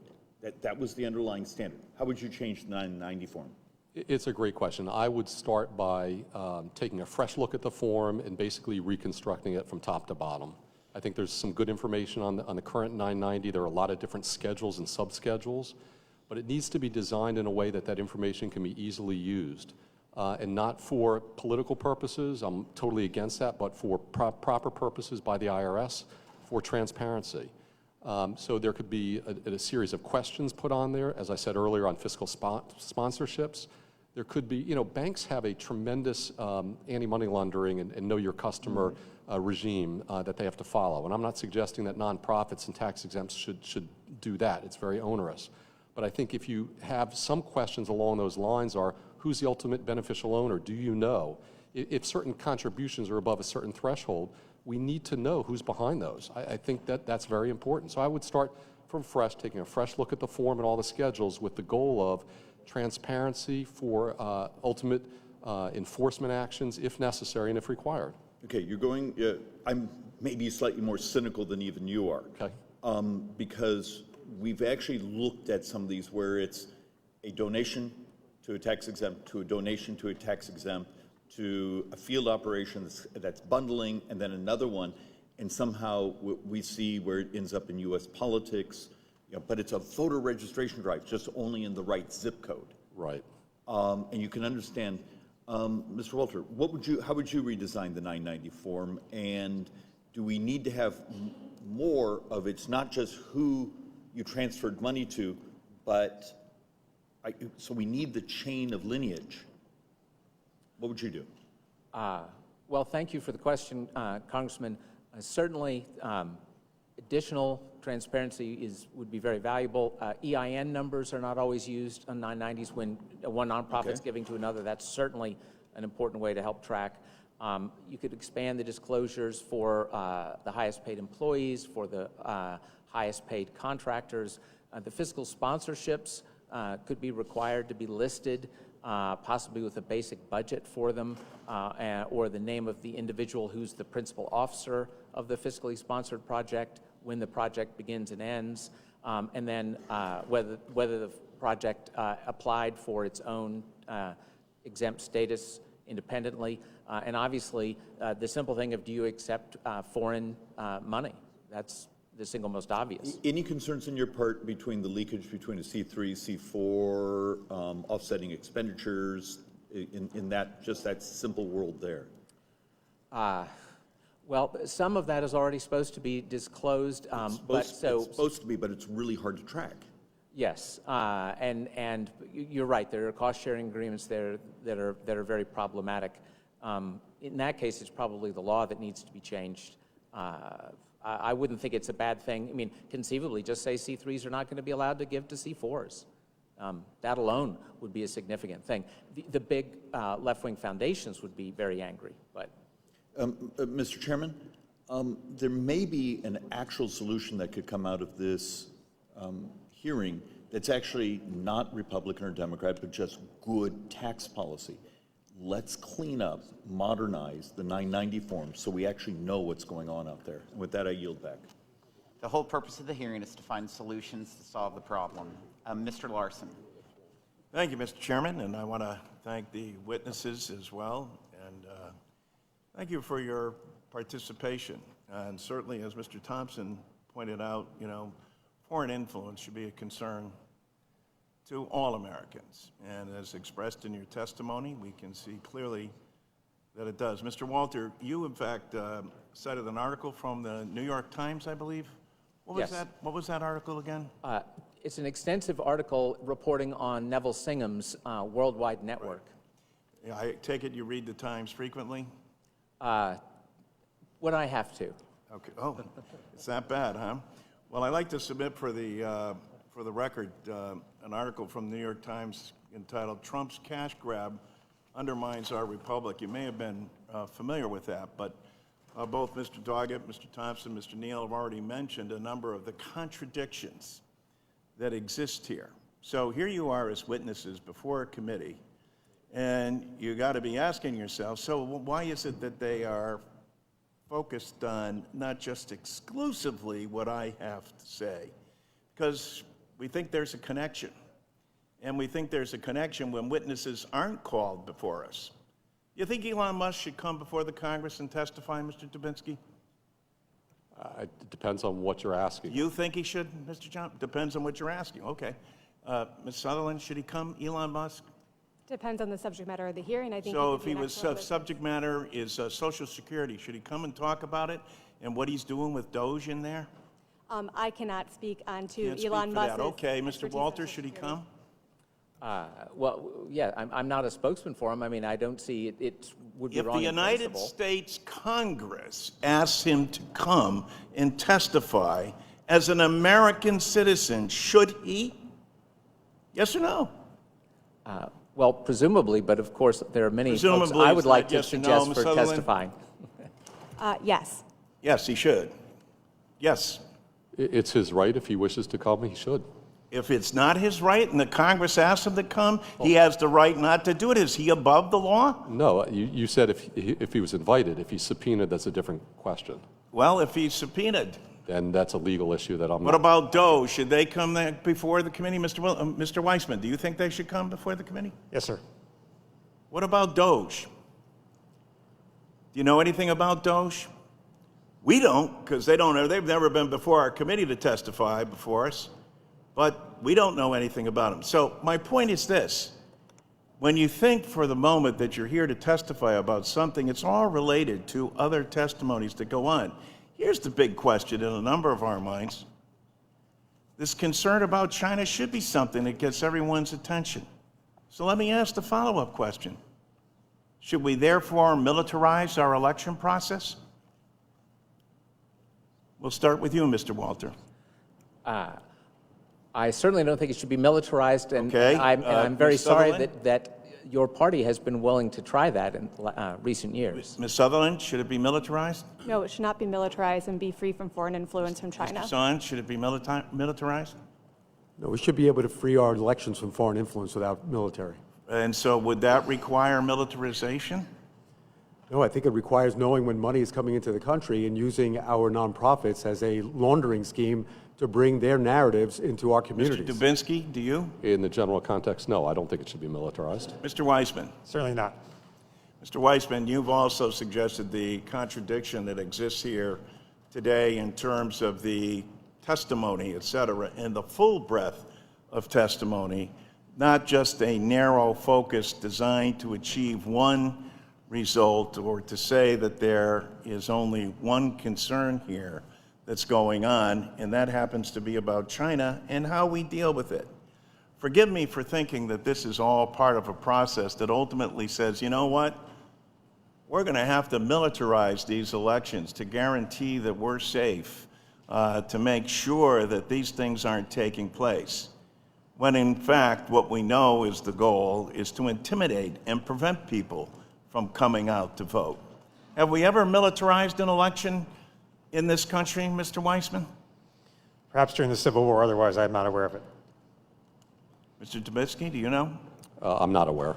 Mr. Song? Ms. Sutherland? Mr. Walter? So I think you get my point. And the point is that while we should all be concerned and make sure that collectively we're addressing the concerns of foreign influence, there's a lot more going on here than meets the eye. And that's why the outcry is here, and that's why I want to submit this New York Times article for the record, and that people and Americans should be paying close attention to this. Without objection. Mr. Estes. Well, thank you, Mr. Chairman, and thank you to all our witnesses for taking a day out of your lives to appear before us. And I hope we can get back on the topic of malign foreign interference in our nonprofit sector as we go forward. It's important to us to have the intense scrutiny on this space so that legitimate nonprofits can continue to serve the American people and to prevent American taxpayers from unknowingly subsidizing bad actors that do not share our values. This committee has a responsibility to prevent foreign governments from exploiting our tax laws to interfere in our elections, fuel anti-Semitism, and support terrorism threats against the United States. Most recently, nonprofit groups have joined a push to defund ICE and attack law enforcement after receiving hundreds of thousands of dollars in donations linked to the Chinese Communist Party. For example, since 2018, the Chinese American Planning Council has received at least $445,000 in donations from people and organizations controlled by the Chinese Communist Party. These funds have been used to directly sow discord in our society and support violent riots across the country. This has to stop. Our oversight is critical to ensure we address these abuses and proactively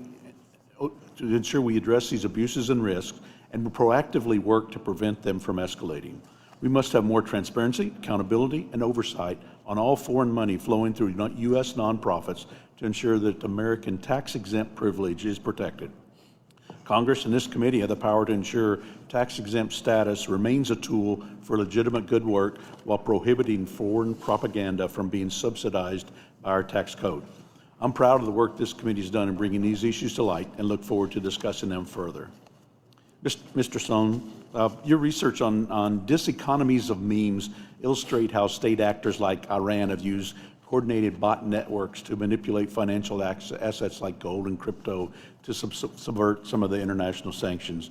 We're seeing a similar pattern where foreign entities don't just spread fake news, but instead fund camouflaged, independent U.S.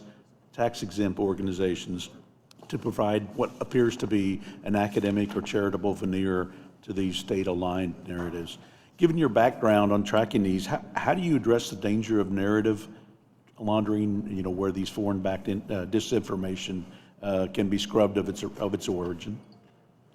Well, thank you for the question, Congressman. First, you need a way to systematically identify when narratives are coming from hostile foreign regimes into our American nonprofits to be cleaned and then put through the legitimacy of our nonprofit system and put into our communities. Second, from an enforcement pipeline perspective, I don't know where that exists today in the federal government. So we need an infrastructure that we could identify these risks. The NCRI, our organization, can identify these risks, but then what do you do about them once you find them? So I think that's an issue. I think what we're finding is that essentially hostile foreign regimes are discovering that you don't need spies anymore. Basically, they're using out in the open our own systems against us. They find American nonprofits that will do their bidding. These nonprofits are rewarded with more funding, with more support, with amplification of their messages and the missions of their organization. So it's a bit of a perfect storm. So I do hope that this committee does continue to look past the politics and recognize that this could be happening in any organization, from any nonprofit in their community. And I think that the nonprofits that have kept these communities strong for centuries should remain in place. I mean, when did we start nonprofits? In the 1800s? So since when did all of these foreign countries become interested in our nonprofits, whether it's our universities, our public schools, or the nonprofits in our communities? Thank you.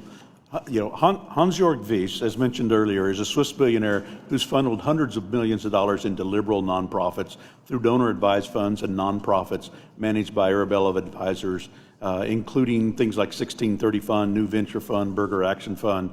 This foreign billionaire has quietly created a sophisticated political operation to advance these progressive policy initiatives. States Newsroom started as a project called Newsrooms Network inside the Hopewell Fund, an Arabella Advisor managed 501c3 around late 2017. The Weiss's Foundation gave States Newsroom $1 million in 2020 and over $1 million in 2023. In my home state of Kansas, an entity called the Kansas Reflector launched in July of 2020 in Topeka as a direct affiliate of States Newsroom. Since its inception, the the Reflector has functioned as a tax-exempt hit piece, writing critical stories. I mean, a business operating as a business should be paying taxes. Ms. Sutherland, I know I'm close to being out of time, so can you quickly say a comment about why we should subsidize with our tax code, one-sided media coverage? Absolutely. The problem of States Newsroom in your home state, and actually in all of your home states, the States Newsroom runs fake newspapers in all your home states, Kansas Reflector in yours. And the fact that we have news being paid for with foreign dollars is something that needs to be fixed. We should not have news networks be propaganda pieces, whether or not it's a Swiss billionaire or propaganda from the CCP. Well, thank you very much. I'll yield back, Mr. Chairman. Thank you, Mr. Davis. Thank you, Mr. Chairman. And I also want to thank all of the witnesses for your testimonies. As I listened, I know the value of nonprofits in my communities. I know that the strength of nonprofits include their mission-driven work, as well as their commitment to transparency, accountability, and regulatory compliance. I know that organizations and individuals have constitutional rights to free speech, freedom of association, and due process. I know that today's hearing is not a serious effort at oversight. Republican leadership cannot earnestly seek to limit foreign influence in the public sphere when they only target groups with whom they disagree and ignore how the president welcomes foreign influence as long as he and his family profits. I mean, I grew up in rural Arkansas, and so I know how important the future farmers of America is. Yet this committee is pushing an investigation of the FFA because it receives funds from the same organization that donated hundreds of thousands of dollars to President Trump and Vice President Vance's inaugural committee.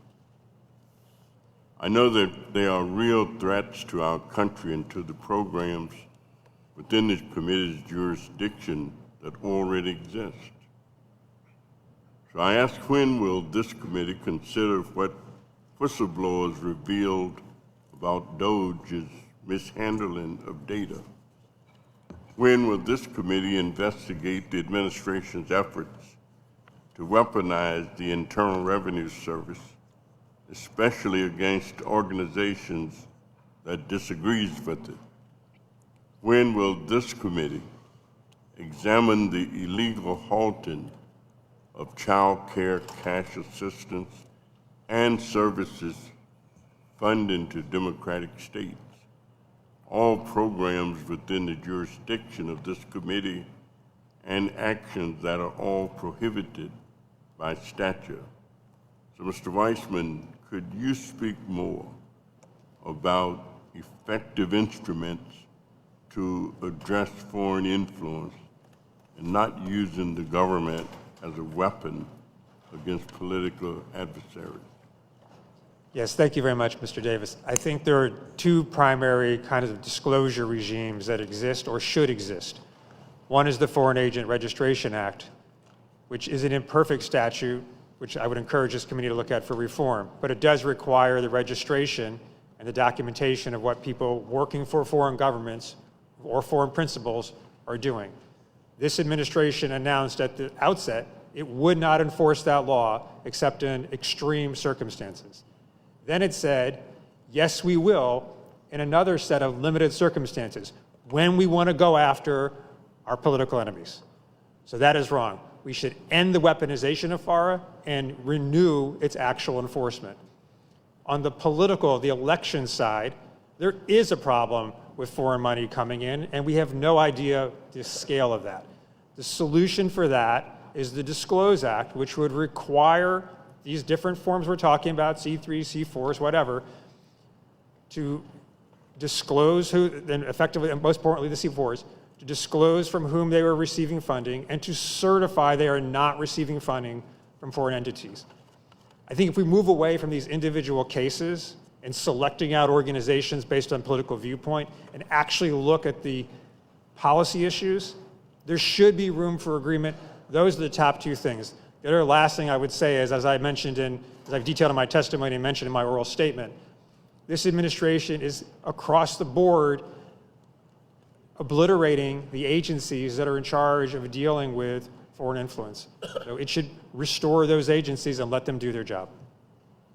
Thank you. Thank you very much, and I yield back, Chairman. Thank you, Mr. LaHood. Thank you, Mr. Chairman, for holding this important hearing. I want to thank our witnesses for your testimony and being here today. And I want to begin by obviously recognizing the important work that charities and foundations and other nonprofits play in American life.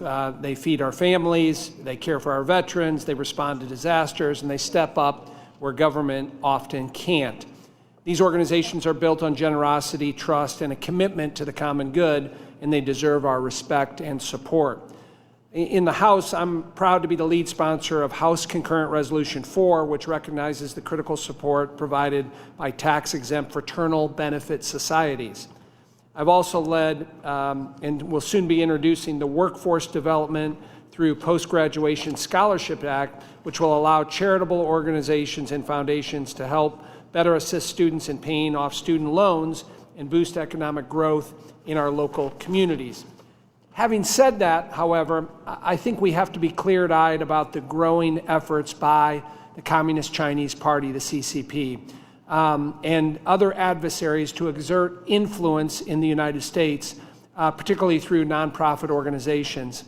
And this isn't about questioning good intentions, it's about protecting American civil society from foreign interference. Transparency, accountability, and strong oversight are essential so that our charities remain focused on serving the American people and not advancing the interest of an adversarial foreign power. Beyond serving on this committee, I also serve on our Select Committee on China, which is a bipartisan committee put together roughly 3 years ago, focused on how do we win the strategic competition against China and exposing the malign activities that the CCP is involved with. Mr. Dubinsky, I'm going to start with you. As an expert in unmasking complex financial fraud schemes and influence laundering, I want to direct your attention to the Singham network, which presents a high-level case of layering. we see a sophisticated, multi-layered flow of capital. Funds that originate in Singham and Shanghai move through his private LLCs and then are transferred to a donor-advised funds, DAF. From there, the money is granted to Singham's own nonprofits that act as pass-throughs, such as the Justice and Education Fund and the People's Support Foundation, which subsequently distribute the funds to other groups in the Singham network, like the media outlet Breakthrough News or the People's Forum, which organizes protests that have turned violent.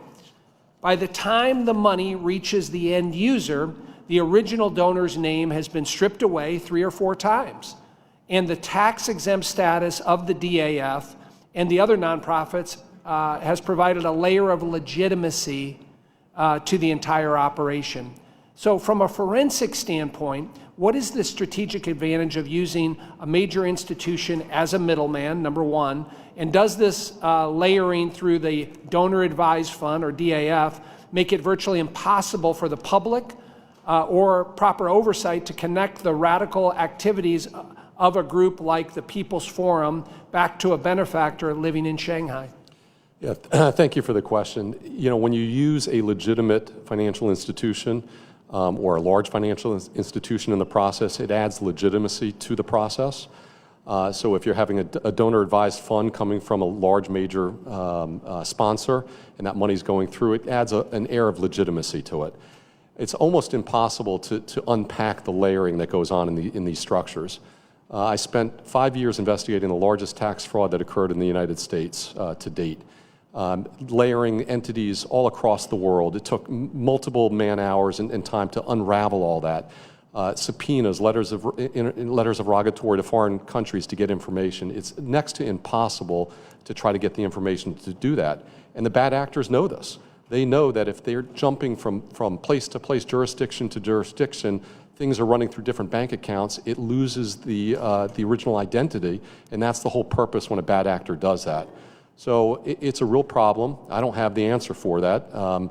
When those situations come to light, you need to investigate it and follow the money. It comes back to following the money in that situation. But you know, maybe we go back to the Form 990. Maybe disclosures on how many times you're receiving money from a DAV per year and what's the total amount coming from DAVs may give a flag to the IRS to then focus in on that charity. Where they could do additional investigation and see if there's a real problem. Again, as you mentioned in your statement, charities do good work, and we shouldn't put a reporting regime in place that hamstrings charities from doing what they need to do. But the American people deserve the transparency and also the confidence when they're giving money to a charity, the confidence that that money is not being commingled with bad money and it's going to good uses. Thank you. I yield back. Thank you. Ms. Sanchez is recognized Thank for you, 5 Mr. minutes. Chairman. This hearing is interesting because I think it's a very clear example of my Republican colleagues' hypocrisy. On the one hand, they're expressing concern for foreign money in politics, while President Trump, on the other hand, has accepted millions of dollars and lavish gifts from foreign entities ever since he won the election. I agree that we should have stricter guidelines about foreign interference in our politics, but really, does the Republican Party have a leg to stand on here? Behind me, I have only just some of the many examples of foreign entities that contributed to President Trump's inauguration committee, a tax-exempt 501c4 organization. This includes Chinese-affiliated entities like Syngenta, which has been mentioned today, Goshen Incorporated, and TikTok, just to name a few. In fact, as has already been mentioned today, our chairman led a letter just last week citing concerns with the National Future Farmers of America's work with Syngenta.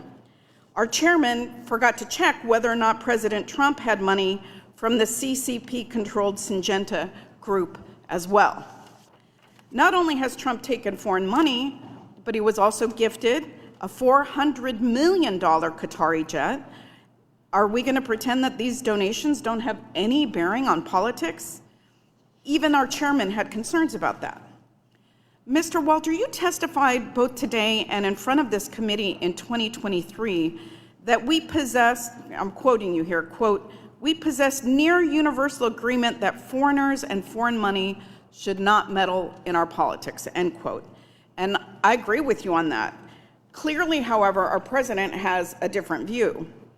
Some of these examples are from the same countries that you criticize left-wing groups from taking money from, but Trump is taking money from them in much larger amounts. And many of these groups are not affiliated in any way with the Democratic Party. Mr. Walter, would you consider President Trump's inauguration committee to be affiliated with the Republican Party? Yes. Yes. Okay. Thank you. I heard a lot of criticism of left-leaning organizations in your testimony today. I'm curious, would you classify the organizations here as foreign entities? Businesses, I assume, with foreign ties, yes. Ownership interests from foreign countries, does that not make them foreign entities? Yes. Thank you. I agree. Although I didn't hear you mention any of these in your testimony today, in your criticisms of foreign malign influence and the money that is going into different pockets. I will say that most of these organizations, which are based or have affiliates in China, have funneled huge amounts of monies directly into President Trump's inauguration committee. So my plea would be that if we're going to have a plea for transparency and for oversight and for stopping the malign influence of foreign money in our politics and our government, then we have to start from the top down. You cannot apply one set of rules to one set of people and a completely different set of rules or no rules to somebody else. If we're going to have this conversation about foreign interference, we have to be honest that it starts at the top down. And with that, Mr. Chairman, I yield back the balance of my time. Thank you. Mr. Hearn is recognized for 5 minutes. Thank you, Mr. Chairman, for holding this hearing, and thank you to our witnesses for being here today and taking valuable time out of your lives to come here and talk to us about this very important issue. Tax advantages have allowed nonprofits to underwrite coordinated campaigns, politicize the courts, and impose costs on defendants without direct accountability. Just as nonprofit tax exemptions can directly incentivize lawfare for profit, third-party litigation funders' preferential tax treatment turns lawsuits into tax-advantaged asset class, leading to predatory and frivolous lawsuits that overburden the courts and raise prices. Both sectors bypass normal processes. Nonprofits evade democratic policymaking through tax-exempt lawsuits, and for-profits use tax loopholes to treat courts as an investable vehicle. This distorts outcomes and harms everyday Americans through their higher cost. Ronald Reagan once said, if you want more of something, subsidize it. If you want less of something, tax it. Nonprofit and for-profit entities have significant tax incentives to meddle in and to distort the U.S. legal system, whether for economic or political gain, with no accountability and no transparency.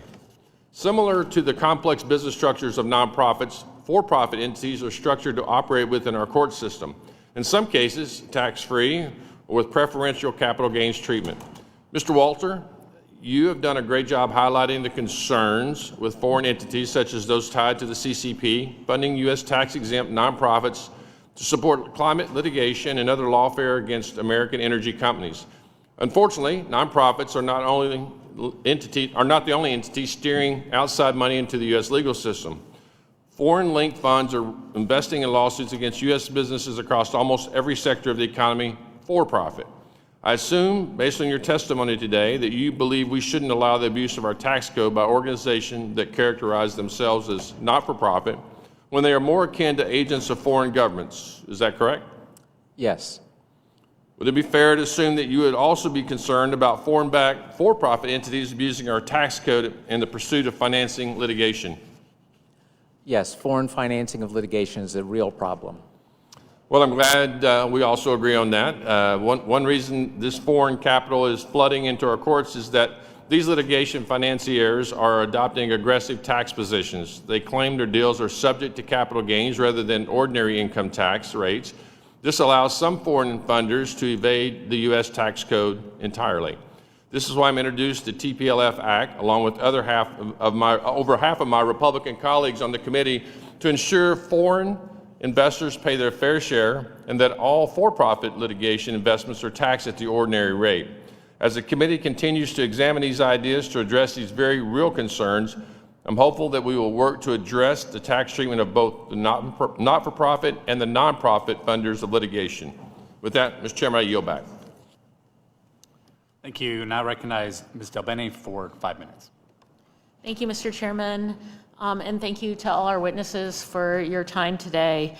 Today's hearing claims to be about foreign influence, but let's be honest, this isn't serious oversight. It's a distraction, a political weapon aimed at silencing voices that disagree with Republicans. And that's not just wrong, it's unconstitutional. While Republicans spend their time manufacturing threats, real national security risks are being ignored. The president has welcomed foreign interference with open arms, accepting massive gifts, striking secret business deals, and profiting from foreign governments. That's the real danger to our democracy, and yet my Republican colleagues just turn a blind eye.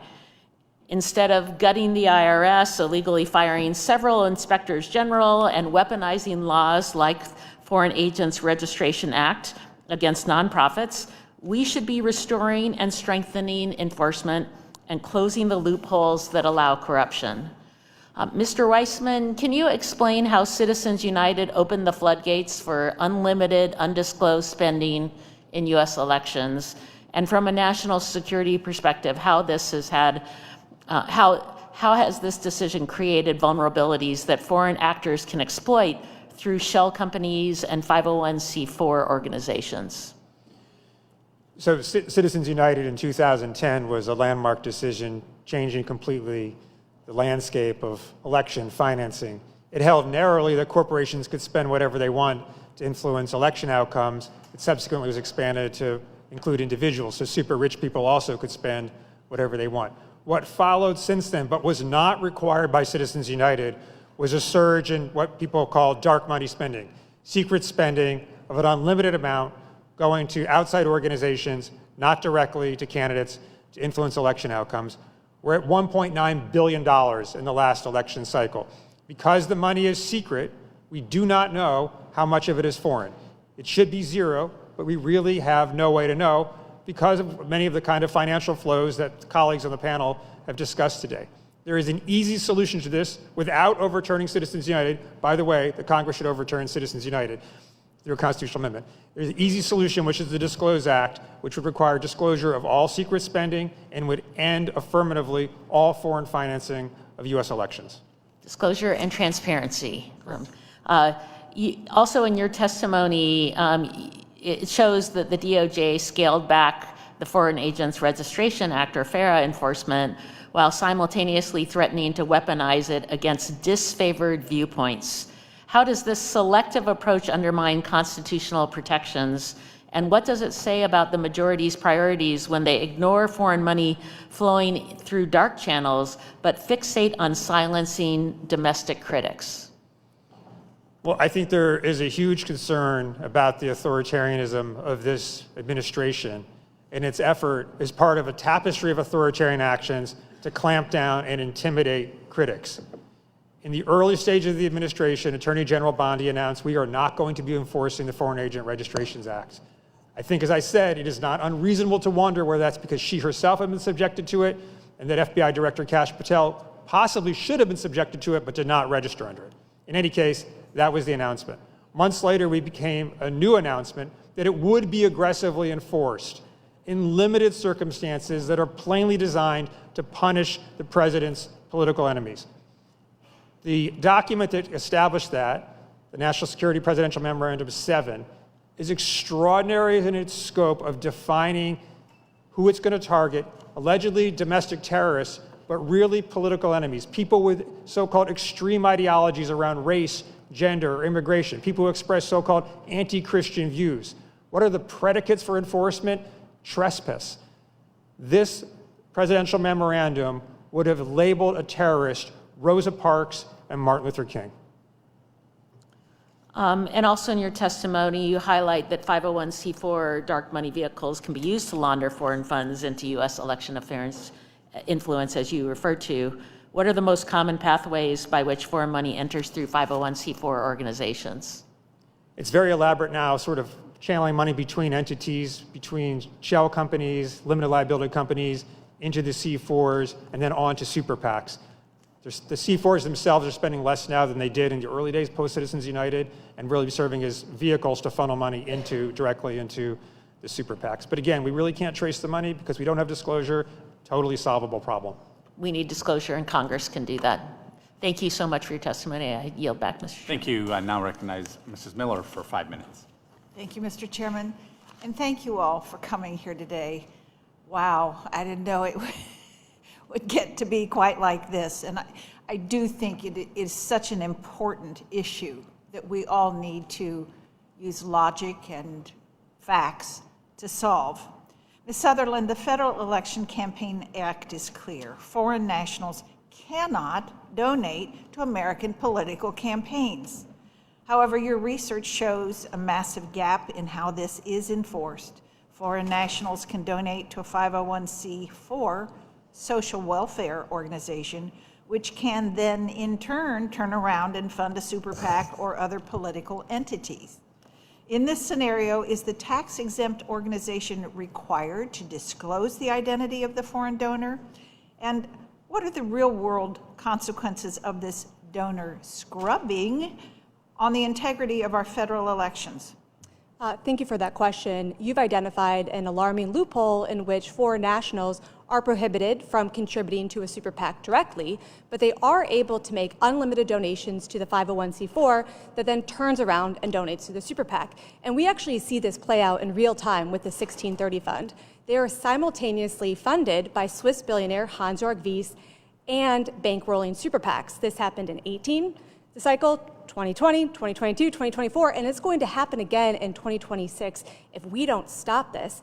And the problem is, if we've identified, is that there is no real requirement that a 501c4 on that Form 990 discloses anywhere that they are receiving foreign funds. This is a huge threat to foreign interference in our elections, and we must close this loophole. Wow. Taxpayer dollars should never go towards things like financing terrorism, supporting illegal activity, or causing major disruptions in Americans' everyday lives. Reporting that suggests that some taxpayers are donating to a charitable organization in good faith, only to find out later that that money may have ended up in the hands of designated terrorist organizations. I think that's terrible.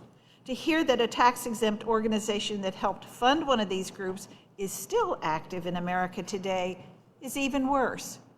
To any of you all, what should Congress do to ensure that the taxpayer dollars are not being funneled through tax-exempt organizations which support things like terrorism and illegal activities?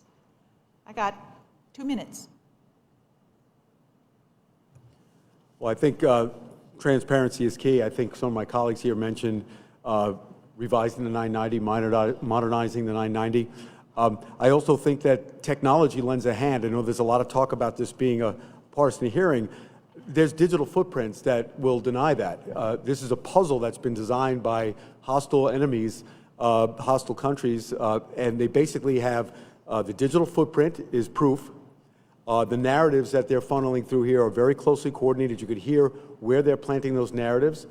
They come through our nonprofits.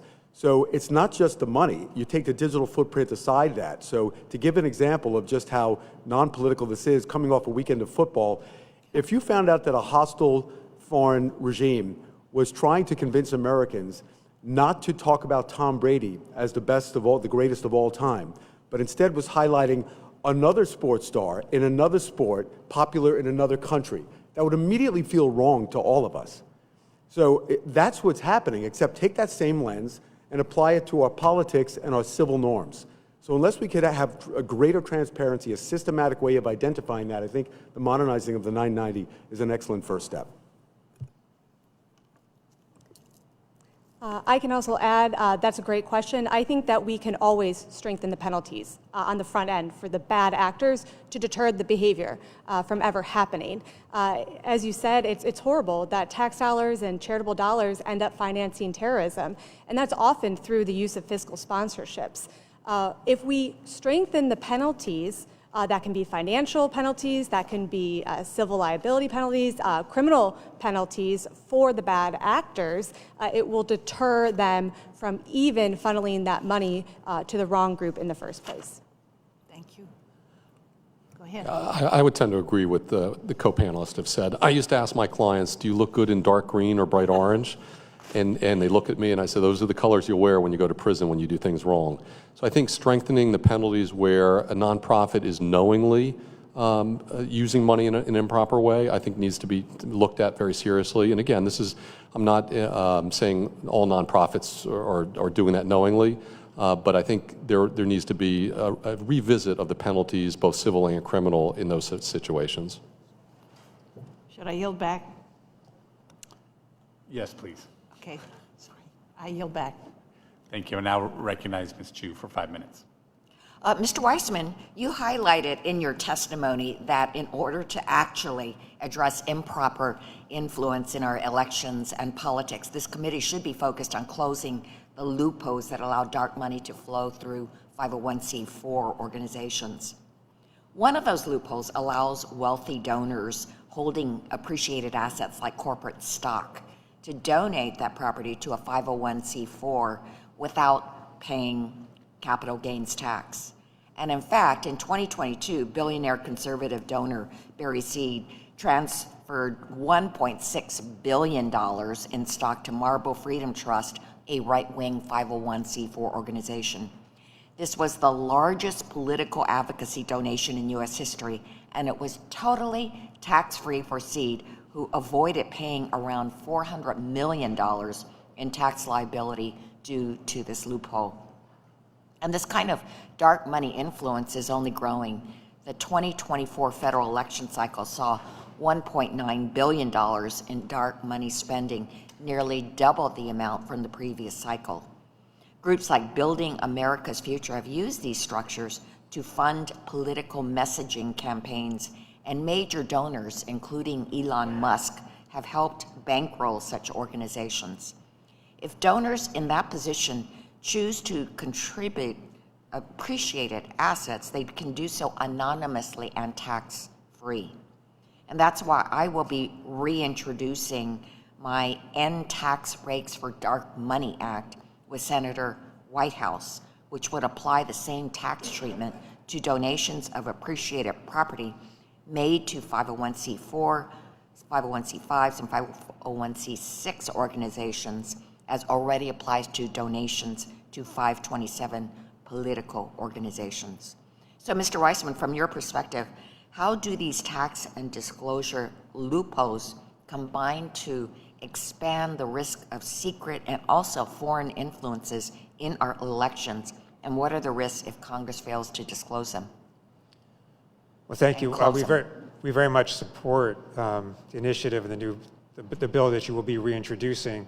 As you describe, it effectively makes donations to 501c4s tax deductible wrongly and in contravention of the purpose of the tax code. So you are indeed closing a loophole that should be a common sense matter. I think everyone should agree on that. More broadly is this issue that we've been discussing of secret donations to 501c4s. There is a balance that needs to be struck about legitimate privacy interests of of donors to tax-exempt organizations. But when you enter the electoral space, the balance tips clearly in the need for public disclosure of those donations and the source of those donations. And the answer to this, and perhaps my colleagues agree, because I agree exactly with how Ms. Sutherland just described it, exactly with how Ms. Miller described it, the answer is the Disclose Act, which would require robust disclosure and would affirmatively end foreign donations that funnel into our elections. Thank you for that. Mr. Weissman, Democrats successfully secured $80 billion in historic funding to strengthen IRS enforcement, but since then, Republicans have since clawed back over half of that funding and colossally slashing the IRS workforce. And in fact, the Trump administration slashed the very division tasked with overseeing the tax-exempt status of nonprofits by 25%. So it has been maintained that these cuts did not affect the criminal investigation portion of that division. But is that true? And how do these cuts affect IRS's ability to look at millionaires and billionaires who can cheat our tax system while everyday Americans wait hours to spend to just speak to a live human being? So how does this increase foreign influence? Yeah, well, I don't want to comment on Mr. Dubinsky's remarks. I think he was trying to make a nuanced point, but the main point is very clear. The IRS staff, not only has that money been clawed back, on top of that, IRS staffing in the last year has been cut by 25%. And as you say, also 25% within the tax-exempt division. So as regards the topic that we're talking about, that means there is less staffing available to do reviews of tax returns from nonprofits and to discover the problems that the panel is all discussing. So if we care about that, then the administration needs to restore that staffing. The other question you were saying is perhaps even more important, which is the reason that extra funding was supplied, as you know, was to do two things: to make the service more responsible to regular consumers, but also to empower them to investigate complex returns of high dollar and corporate tax cheats. That investment pays back about 5 or more times over. They've lost that money, lost that capacity. That means we're going to see more tax fraud, more tax cheating, more tax avoidance by the rich and large corporations, and the tax revenue of the United States will net go down by at least $200 billion over the next 10 years. Thank you. I yield back. Mr. Kustoff is recognized for 5 minutes. Thank you, Mr. Chairman, and thank you to the witnesses for appearing today. I do want to recognize Chairman Jason Smith, who has really led on this important issue. Since 2023, this committee has worked to not only understand, but also address the improper influence and abuse within the United States tax-exempt sector. I don't think there's any doubt, and we've heard it from all of you, that right now that there are actors who are adversarial to the United States, who are exploiting weaknesses in our tax system to move money, to support causes that are nefarious, and even finance terrorism. And Mr. Walter, that's the one thing I want to talk to you on that last point, is financing terrorism. Can you talk about, through your experience, and especially maybe since October the 7th of 2023, the attack on Israel by Hamas, what pattern or what trends you're seeing in terrorist groups and foreign actors, and how they exploit the U.S. tax-exempt system? Thank you for the question. Probably the best thing would be possibly to enter into the record our report, Marching Towards Violence. And the highlight of that report is that we identified approximately 150 groups that were endorsing or supporting Hamas's terrorism in a variety of ways, and often, of course, encouraging domestic terrorism, as we've seen in this state, in this very capital at Union Station when there was a riot, for instance. But the large majority of the groups that we identified did have connections to the American nonprofit sector. Many of them were precisely handled through fiscal sponsorships by places like Westpac. So this is a sprawling problem that deserves serious investigation given the gravity of the crimes that are involved. Thank you. And on that note, I've introduced a bill. The bill number is H.R. 6800. The bill would authorize the Treasury Department to revoke the tax-exempt status of any organization deemed to have provided material support or resources to a designated terrorist group. I do want to note that we proposed this bill in the last Congress after the October 7th, 2023 attack. And I do want to also note that it's got a strong legislative record because it was reported out of this committee with bipartisan support, and it's actually passed the House floor twice. To me, that reflects the broad recognition not only of the threat, but also the importance of protecting Americans from this foreign influence. Can I ask you your opinion, if you've had a chance to look at this bill, H.R. 6800, and whether it would be effective in preventing these groups from channeling funds to terrorist groups? I think it's fair to say that it certainly would improve the current situation, and it's a sad fact that the attacks happened at this point almost 2 years ago, and yet we still have not done much in response. Thank you. Let me ask you, are there any additional measures right now that you think Congress could consider to combat this type of abuse? Well, I think a lot of the reforms that were already mentioned here, additional disclosure of foreign funding, additional disclosure of fiscal sponsorships, those are certainly part of it. Thank you. Thank you very much. Mr. Dubinsky, if I could with you, looking at Treasury and IRS, do you think there's any additional statutory authority that Congress can give to help the IRS and Treasury track foreign money through nonprofit networks? It's possible. Let me just backtrack 1 second. And the issue of the IRS, it's not just the staffing. You know, there's been talk today about the staffing was slashed. Years ago, I had a tax practice. When I computerized that practice, I was able to get rid of half my staff and do more tax returns out the door quicker.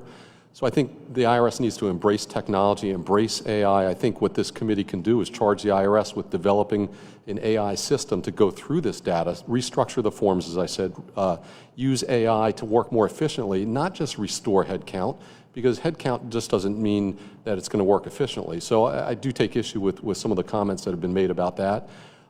As far as additional laws that could be put in place, I'd have to think more about that. Thank you very much. Thank you to the witnesses, and I'll yield back. Ms. Moore. Thank you so much, Mr. Chairman, and thank the panel for coming today to talk about this very important topic. I think one of the witnesses said that a through line of this hearing was that you all agreed that foreign money should be kept out of American politics. But if that were the topic of this hearing, I would be delighted to do that. But you have selectively chosen to focus the witnesses that I have before me to focus on those groups that somehow the Republican Party seems to disagree with. I was struck. When I came in here, I had to look up the First Amendment to the Constitution to remind myself of the rights to which we're all entitled to. And it occurred to me that we are strategically dismantling democracy here. I heard you all complain mightily about freedom of speech here today, mightily about complaining about environmental groups that want us to eat less meat. And of course, the Republican Party, which has been infamously denying climate change, all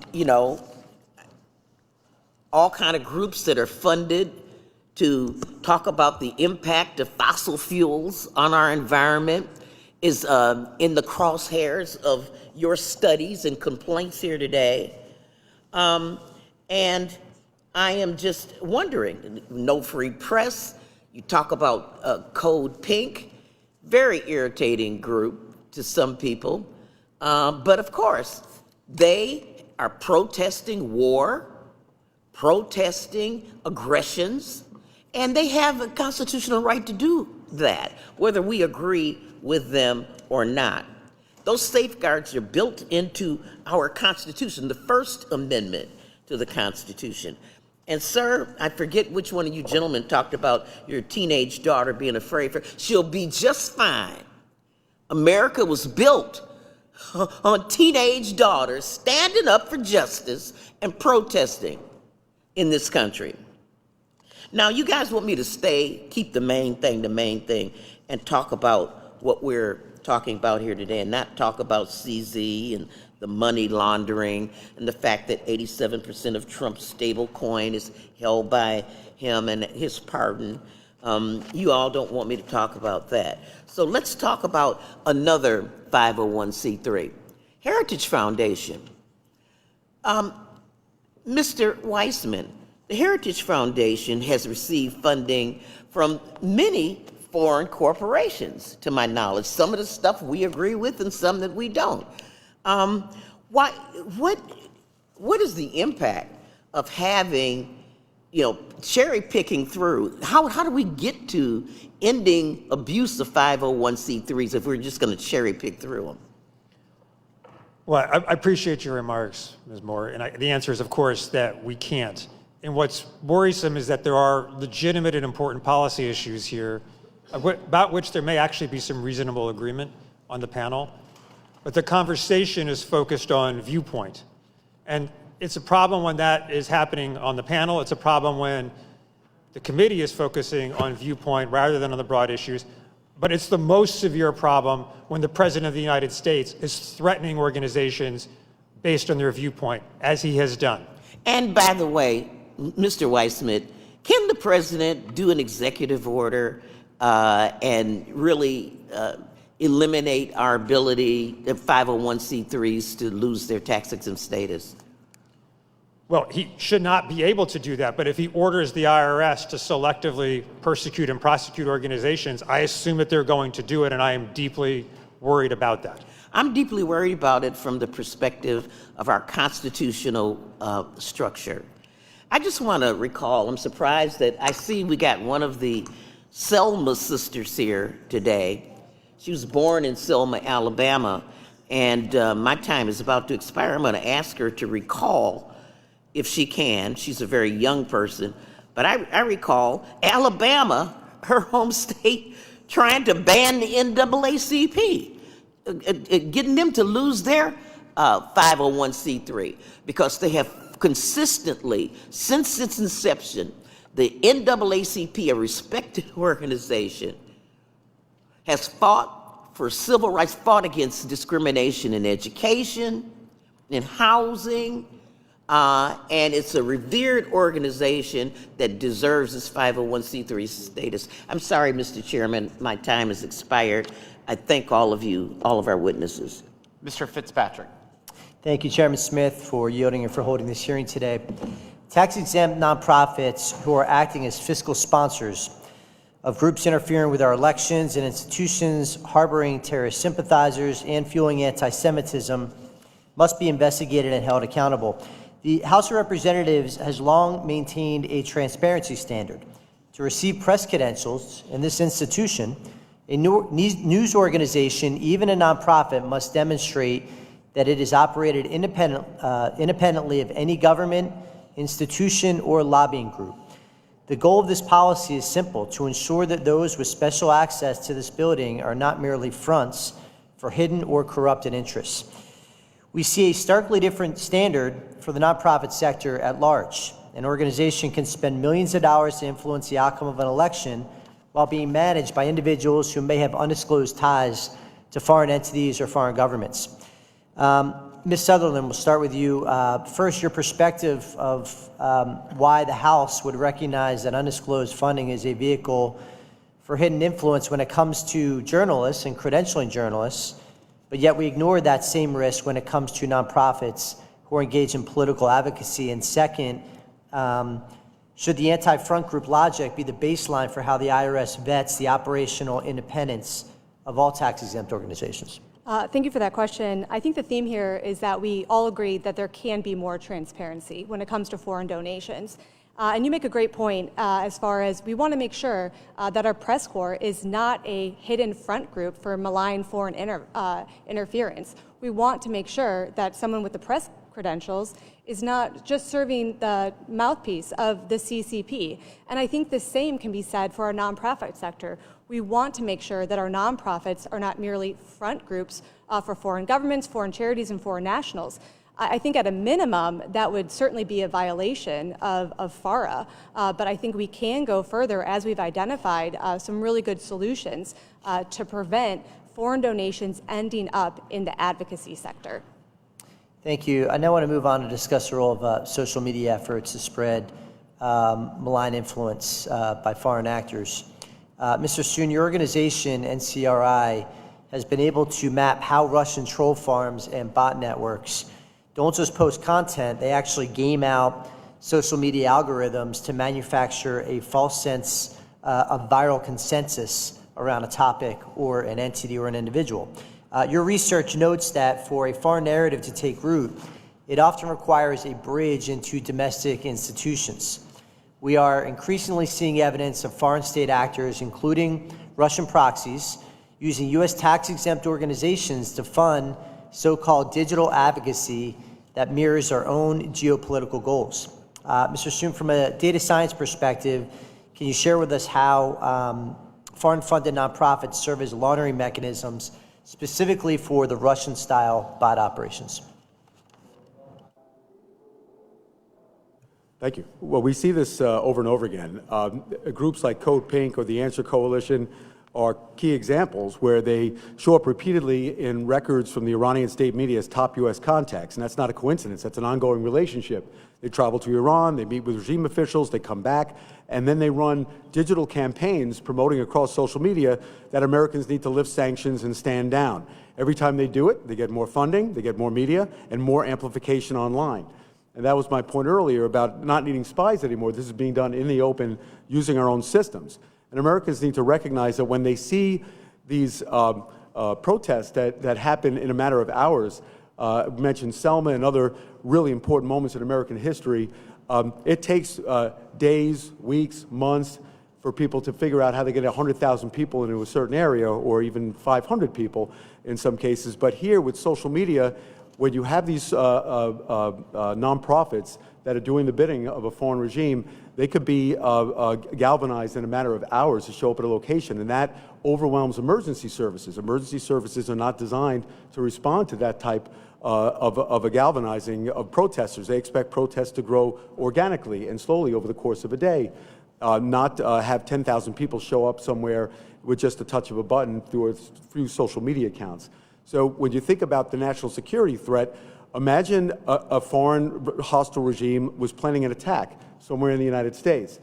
These nonprofits that are doing the bidding unwittingly, a day like where there might be an attack, will deploy all of these groups where we'll be blocking bridges, blocking hospitals, blocking critical infrastructure, and then if an attack would happen, it would be a different type of a threat that this country hasn't seen before.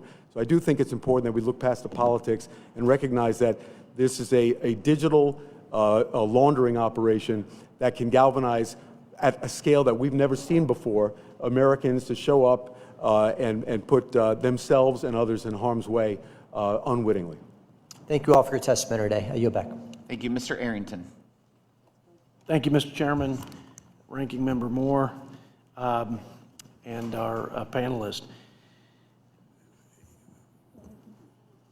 The lack of transparency surrounding these nonprofits, specifically 501c4s, and their foreign nationals' ability to indirectly influence elections is disconcerting, to say the least. Mr. Walter, just a yes or no question. Are FEC-regulated PACs and super PACs required to disclose their direct donations and the donors? Yes. Mr. Sohn, yes or no, can foreign nationals directly donate to PACs and super PACs?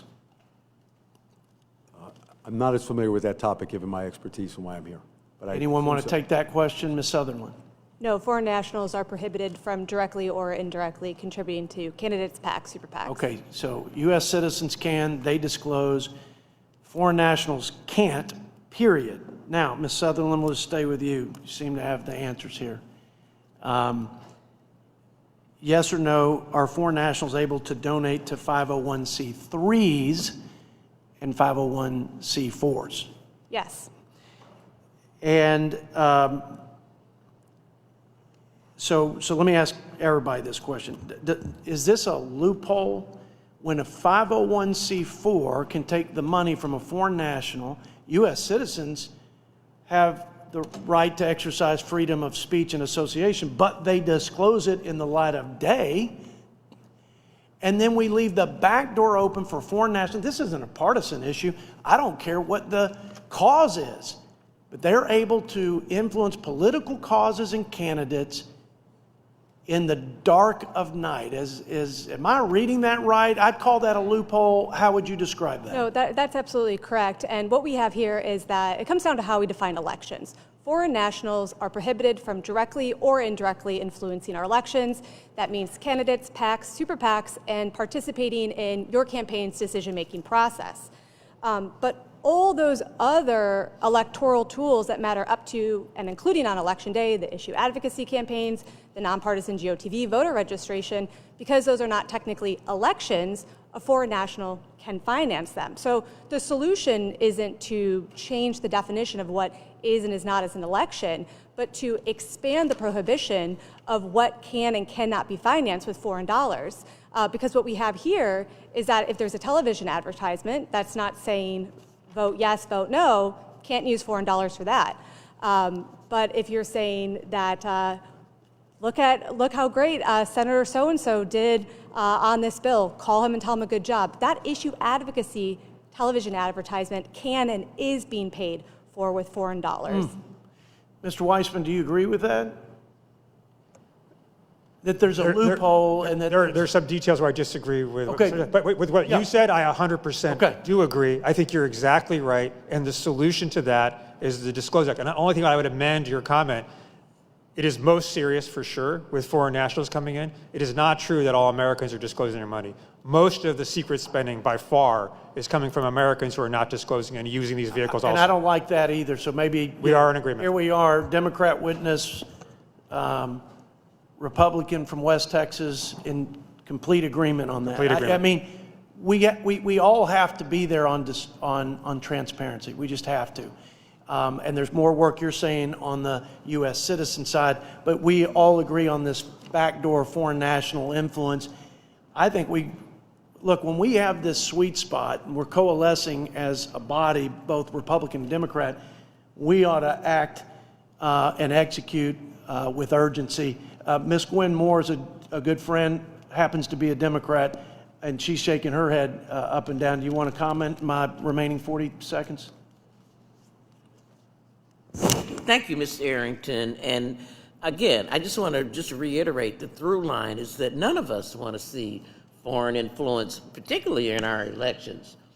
And if we're going to be monitoring contributions to 501c3s and C4s, it ought to be, number one, we ought not hobble the IRS. It is duty to do that by cutting out 25% of their workforce that examines tax-exempt things. Should I yield back? Yes, but my time's expired. Mr. Chairman, thank you for your leadership on this. I look forward to fixing this gaping hole. Thank you. Ms. Sewell. Thank you, Mr. Chairman. I'd like to thank our witnesses for testifying today. As the ranking member of the Oversight Subcommittee, I agree that foreign influence in our democracy requires aggressive oversight. Unfortunately, Republicans have chosen to use this hearing to go after nonprofit organizations that don't support President Trump's radical agenda. Meanwhile, this committee has done nothing to address the many cases of foreign national illegal funding millions of dollars into GOP super PACs and far-right think tanks like the Heritage Foundation. As we are here today talking about nonprofit organizations, President Trump is continuing to operate the most corrupt White House in our nation's history. My constituents in Alabama continue to face an affordability crisis due to Trump's inflation. Meanwhile, the Trump family has made almost $4 billion in the last year by leveraging the power of the presidency to enrich themselves.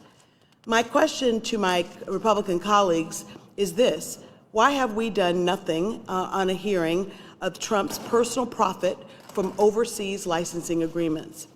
We know that Trump put tariffs on Vietnam and then conveniently reduced those tariffs when Vietnamese officials fast-tracked approval of a new Trump golf course outside of Hanoi. Where was the oversight? Why have we not had a hearing on President Trump's deal to accept a $400 million jet from Qatar, which he is trying to keep once he's out of office? Why is this committee not providing oversight over Trump's crypto dealings? It has been widely reported that President Trump and his business partners have set up a crypto scheme that allows foreigners to buy the Trump family's crypto coins in order to influence federal policy.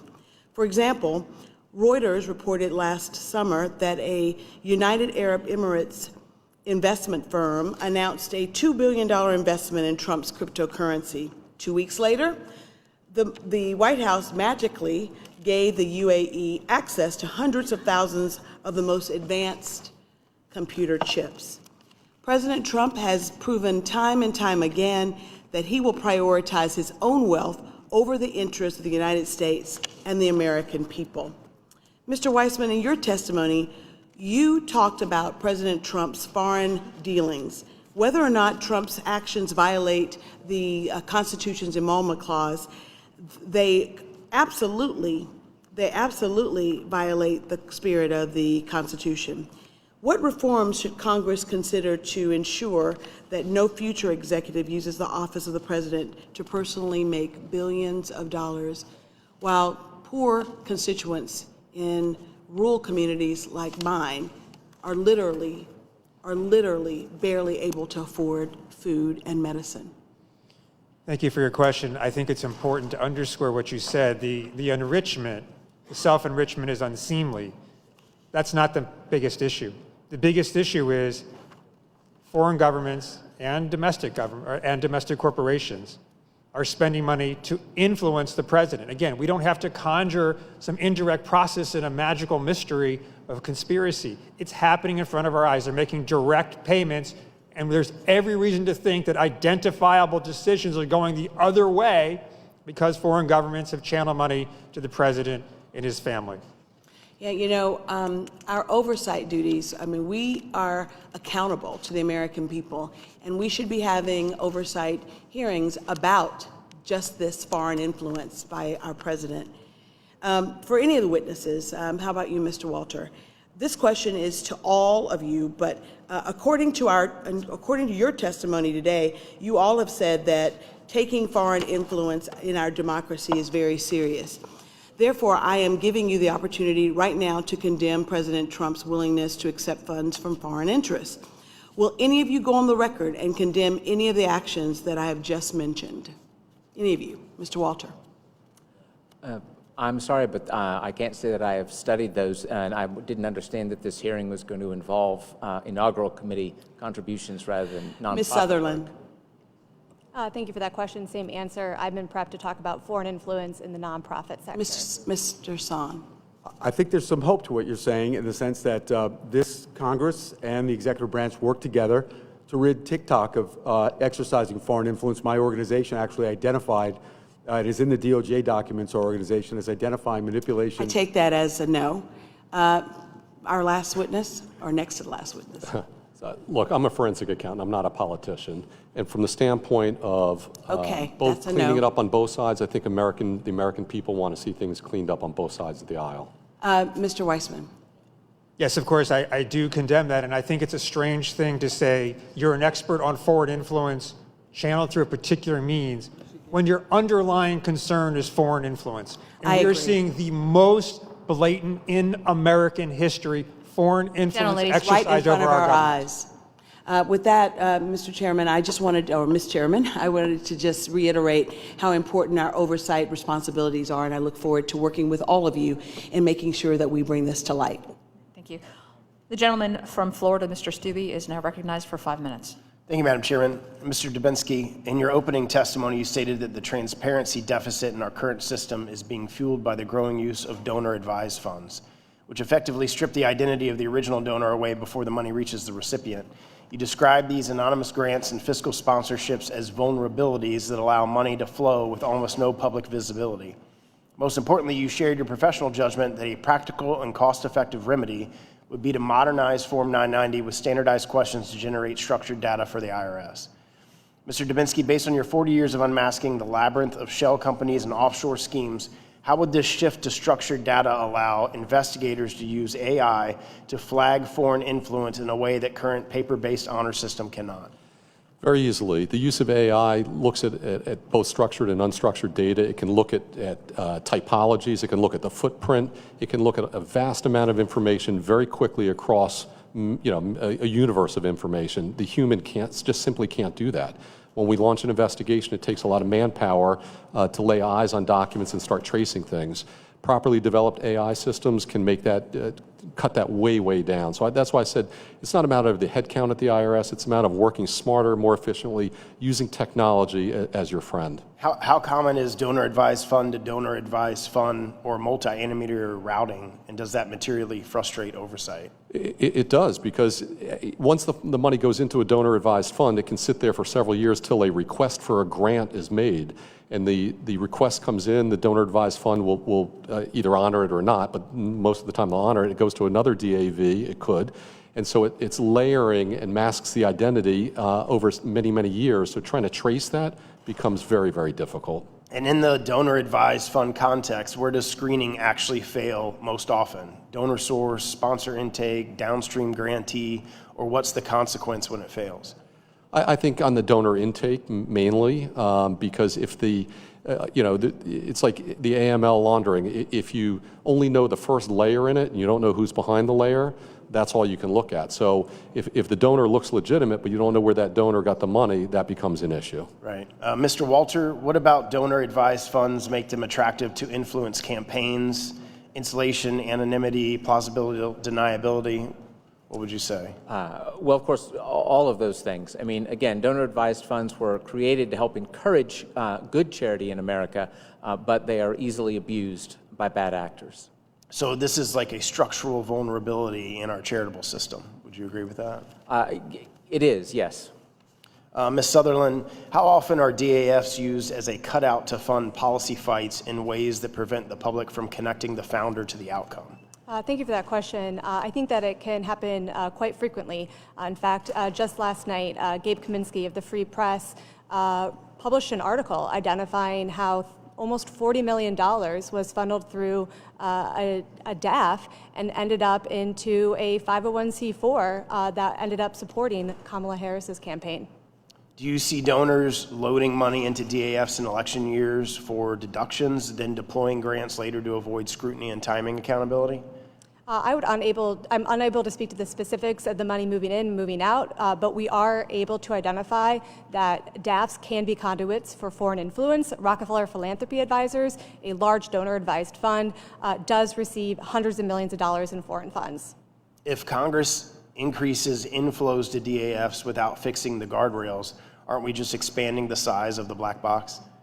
Certainly, but I will caution that when we discuss donor-advised funds, that we must do it narrowly to maintain the privacy protections of donors who are rightfully using those wonderful charitable vehicles. Unfortunately, through the theme of this hearing, we are hearing that too many foreign bad actors are co-opting our charitable sector. So what guardrails do you think we should do first? I think certainly taking a look at the flow of foreign dollars into DAFs, as Mr. Dubinsky pointed out, it definitely gets shuffled around and comes out the other side. Foreign money flowing into any nonprofit sector that ends up in advocacy should be Congress's first step to fix. Thank you. I yield back. I now recognize the gentleman from Pennsylvania, Congressman Smucker, for 5 minutes. Thank you, Madam Chair. Thank you for holding this hearing. Mr. Walter, I'd like to talk briefly about the fiscal sponsorship structures, which I think you mentioned in your testimony. And there was a recent Wall Street Journal op-ed by Tao Fortgang of the Manhattan Institute that I think explained very well how the structure works and how it's in some cases allowed bad actors to raise money through tax-deductible donations.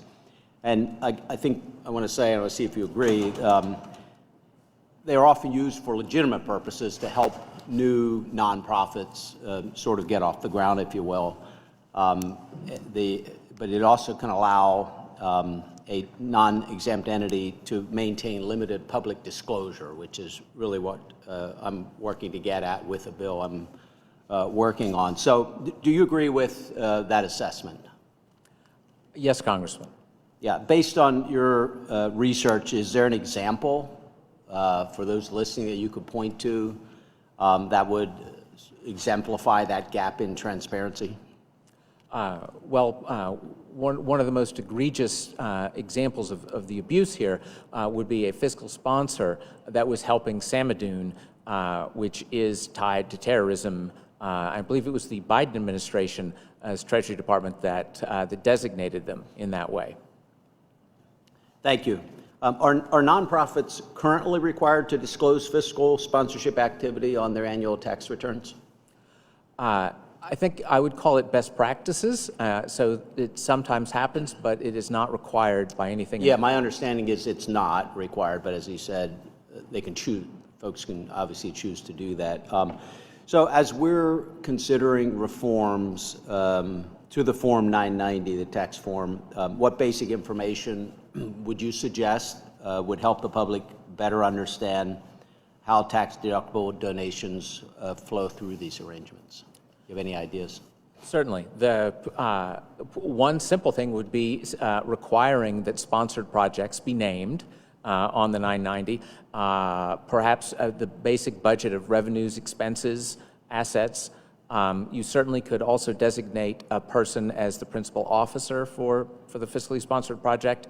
The dates of when the sponsorship began, when it ended, yes or no to whether it received foreign funding, and yes or no to whether the fiscally sponsored project applied for its own independent tax-exempt status. Yeah, all great suggestions. It's all about the transparency so that anyone reading that could understand the arrangement where those dollars are going. So thank you. Your testimony makes clear that if an organization offers donors a charitable tax deduction, it should expect to face the equivalent level of accountability. So we're going to continue to work on this legislation. We hope to be able to introduce this and then have it pass out of the committee and hopefully get passed into law. I think it would we want to ensure that we protect legitimate charitable work, but also close the door to potential abuse. So thank you. Thank you, Mr. Chairman. I yield back. Madam Chairman, I yield back. Thank you very much. The chair now recognizes Mr. Byer from the great state of Virginia for 5 minutes. Madam Chair, thank you very much. And Ranking Member Horsford, I appreciate this. Let me first just ask a rhetorical question and quote Ms. Sutherland, who said, "News networks should not be propaganda machines." I totally agree, but from the Democratic left, I wonder if that would include Sinclair Broadcasting or Barry White's CBS. That's a rhetorical question. I don't need an answer.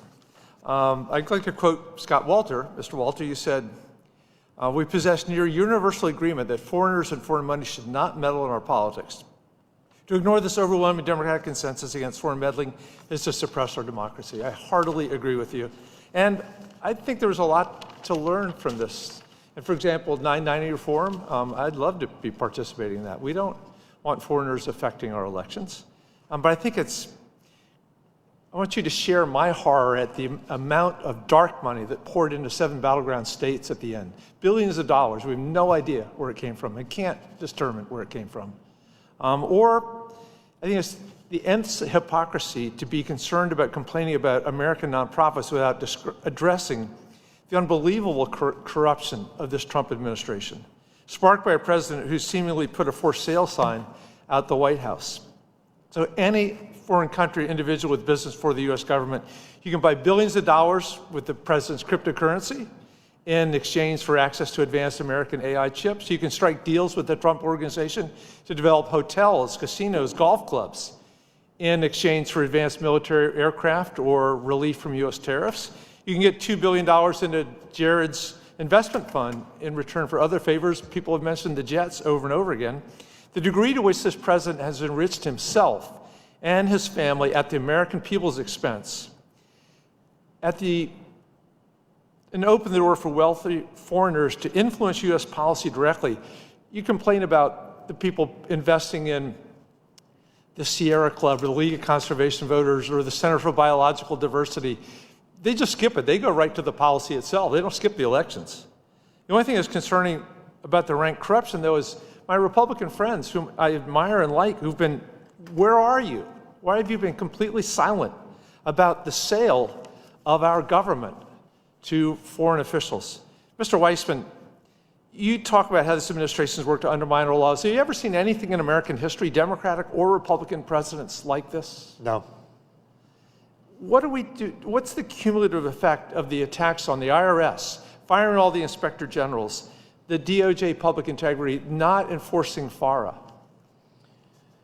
The overall effect is that the government is putting its hands up. We're not going to enforce the rules against foreign influence. Full stop. Except not full stop, because there's one exception. We'll use those rules weaponized against our political enemies. We're getting the worst of both worlds. And that's the thing that really concerns me, too. I would love to work with my Republican friends on dialing down on the many apparent abuses that come from the majority's witnesses. But I think we can only do it hand in hand with the abrupt, the obvious corruption that's coming with right on top. And we sort of normalize with the American people that this is what we expect. You know, $100 million here or $2 million there. Mr. Weissman, how long will it take to rebuild this infrastructure? And what will we do about the desensitization of the American public to these kinds of cash flows? We're going to need to rebuild very quickly. It is going to be a monumental challenge. The IRS is a good example, maybe one of the easier ones to do, but the widespread destruction of the government, obviously it's going to take a lot to convince people to come back in when they no longer think that the job is safe and secure. But the point you make about the values perhaps is even more difficult. There is a worry that we are sliding into a view where Americans just have no trust in the government no matter what. Assume everybody is a crook and don't care. That is a ticket to authoritarianism. If people give up because everybody's a crook, well, then the authoritarians get control. Massive challenge facing our nation going forward. Yeah, thank you. We continue to try to fight to get a bill here that would prohibit members of Congress from trading stocks. I don't think hardly anybody here would ever use inside information. There'd be a handful of things, but more importantly is that we be the role models. We be above suspicion. People don't think we will use our office for our personal gain. When we see it on such a broad scale, it's very discouraging. And with that, Mr. Chairman, I yield back. Madam Chair. I now recognize Ms. Tinney from the great state of New York. Thank you, Madam Chair. And I want to say thank you to the witnesses for being here to talk about the issue of the day, which is the growing issue that is concerning our nation's adversaries seeking malign influence into our public discourse through tax-exempt nonprofit organizations, opaque nonprofit structures, and fiscal sponsorships, which enable foreign adversaries to obtain dark influence on the unwitting public in most cases and our election systems while evading IRS disclosure, oversight, and public accountability. And as Mr. Scott Walter from the Capital Research Center said, the line between philanthropy and politics has been obliterated. So thank you for that great line in your testimony today. In recent years, we've witnessed a sharp escalation of anti-Semitic incidents on American campuses, including harassment, intimidation, disruption, and rhetoric that increasingly justifies or glorifies violence against our Jewish students. These incidents are not isolated. They're all over upstate New York in my district where I live. And they're coordinated, they're networked, they're well-funded, and we lack the enforcement rules necessary to know who's really behind these.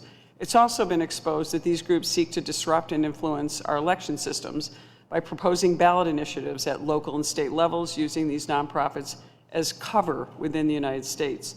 Elections are the cornerstone of our constitutional republic. I established the Election Integrity Caucus to promote transparency, which we need to have here, and accountability, and we thank all the witnesses for talking about this. But it seems that whenever we attempt to bring transparency to these issues, whether it's election integrity or the funding of campus hate, or our colleagues across the aisle always pivot to the partisan politics and the theatrics of lawfare rather than working on a bipartisan basis, though I saw a little breakthrough today with Mr. Arrington. But we do have credible, data-driven research that shows that campuses receiving non-transparent funding experience higher levels of anti-Semitic incidents and suppression of speech, which was documented recently by our colleagues on the House Education and Workforce Committee in their October 2024 report. When many flows are hidden, we cannot rule out foreign influence, and that's where we want to get to. especially when messaging, timing, and tactics are coordinated across campuses. This isn't a question of protected speech. It's a question of who is financing and coordinating this activity under the protection of U.S. law and whether existing IRS rules and campus oversight are adequate to counter malign influence orchestrated by our nation's enemies against Jewish students and others. As an example, and I want to address this, my first question I want to address to Mr. Walter, but I just want to give an example. In my home state, a 501c3 called Westchester Peace Action Committee Foundation functions as a fiscal sponsor for multiple activist groups operating on college campuses that individually, it's known as Westpac, by the way, that individually lack nonprofit status, lack independent financial reporting, and are not subject to meaningful transparency requirements. Through fiscal sponsorship, Westpac enables anonymous, tax-deductible donations to flow to organizations that engage in campus agitation, political pressure campaigns, and rhetoric that many universities themselves describe as destabilizing or threatening towards their students and faculty. For Mr. Walter, I just want to ask you, in your dark money ecosystem, in your testimony, the dark money ecosystem highlights a disturbing trend where nonprofits essentially lend out to their tax-exempt organizations. Can you explain to me a little bit about what we can do to solve this issue with Westpac? I only have a minute left, but you have been a leader on this with your organization. Tell us how we can do this legislatively to correct this. And I think you mentioned a few ideas, but I'd like to hear them. Well, as I said, the Westpac operates by fiscal sponsorships, and the groups that you're complaining about rightly are fiscally sponsored projects. So at a bare minimum, more transparency about fiscal sponsorship would be valuable, and it's not currently in the law. I will say that the more you and this committee do to expose what's going on here, shame sometimes works. At least one of the worst groups at Westpac, I believe, has left them as a fiscal sponsor. Now, they just found another fiscal sponsor, but shame did something. Yeah, and also, obviously, you've been pivotal in exposing the whole Zuckerbucks phenomenon that we talked about in the past with election integrity. You've testified that and extensively on our End Zuckerbucks Act, which seeks to restore election integrity by banning the private takeover of public democratic process. Would you think this same type of 990 disclosure you just discussed with the Samadoun would actually help with businesses or operations like Westpac? It would certainly make be some help, yes. Thank you. My time has expired. I yield back. Thank you. Thank you. I now recognize Ms. Fishbach from the great state of Minnesota for 5 minutes. Thank you, Madam Chair. And Mr. Walter, we're not going to leave that topic because I appreciate that Ms. Tenney brought it up. And I was just kind of, and first I would just ask, was there anything you didn't get to say that you wanted to respond to Ms. Tenney with? Because, you know, we are challenged by the clock sometimes, so I just wanted to make sure. I appreciate that, but no thank you. Okay, all right. And, well, I was kind of, as she was talking, I was thinking of the, who's ultimately responsible? I mean, as this lending thing is going on, if they're engaging in prohibited political activity, or they are receiving some kind of illegal funds, who ultimately is responsible, or is it just kind of glossed over? Well, I believe in law, all the parties would be, you know, both the sponsor and the sponsorees are all going to share the legal responsibility for what's going on. I'm confident that lots of the sponsors would try to pretend, oh, what do we know, and the rest. And in fact, they may not have known very clearly, but there's a lot, I think, of winks and nods going on, like, oh, I don't know what you guys may be doing at the college campus next week. Okay.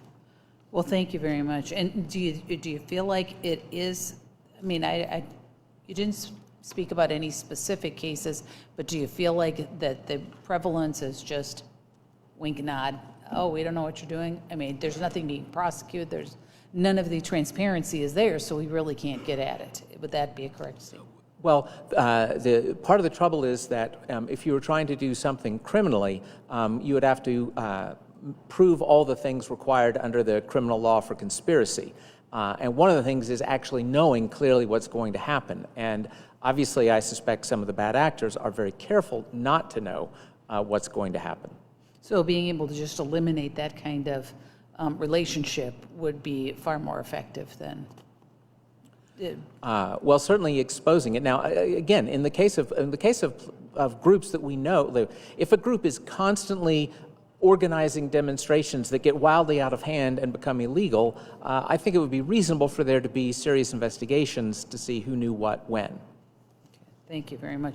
And I would like to just shift just a little bit on the 990s. I know there's been a lot of discussion about them, so if there's someone who wants to jump in. But my concern was the nonprofits, obviously the 990s do not do what they need to be doing, but they don't require organizations who are involved in immigrant resettlement to report the number of individuals they assist, particularly when those activities occur through fiscal sponsorship. And so I'm wondering, would that be a legitimate kind of, I think it would be very transparent and very helpful to have that on the 990. So is anybody, providing that oversight, or I know that there's been some discussion. I'm kind of throwing it out there. There's not a specific question, but I'm kind of throwing it out there if anyone else has any thoughts on it. Well, I would just say quickly that the 990 calls for you to give your program accomplishments, requesting more specificity in terms of the numbers of persons served would be reasonable. That certainly appears on many 990s because people want to brag about their numbers.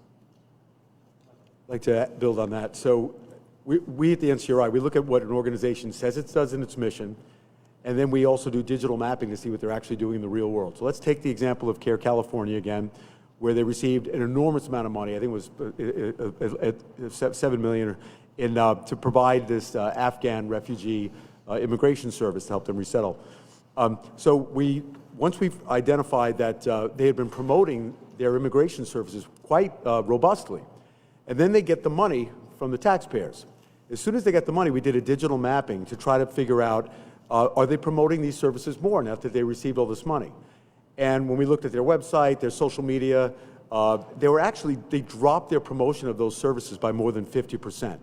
So if you just received millions of dollars from the American taxpayer to provide services for immigration, why did you drop your marketing of those services by more than 50%? So what you say and what you do are two different things, and that's not the IRS's role, really. I mean, they're looking at tax compliance. So to be able to identify narrative analysis, to be able to do digital mapping, I don't know where that falls within the federal government. So I do think there needs to be some infrastructure that's either additive to the IRS or somewhere else in the federal government to identify that. Again, this shouldn't be political because there are digital footprints attached to all of this. Thank you. Thank you very much. And it looks like I have 4 seconds left, so I'm yielding all that back. Thank you. The chair now recognizes Mr. Panetta from the state of California for 5 minutes. Thank you, Madam Chair. Gentleman, lady, thank you very much. And Mr. Walter, I'm sorry you're leaving. But no, I'm kidding. Go ahead. Go ahead. Even though you were late, but that's a whole nother issue. No, look, I'm not going to ask any questions. I just got a couple of statements to make, to be frank. And coming into this, I wasn't too excited for this hearing. I think there's other areas that we can be working on. However, listening to all of your testimony on all sides of this, you guys have been very impressive. And I really appreciate your expertise quite a bit. And I think what you are talking about is important.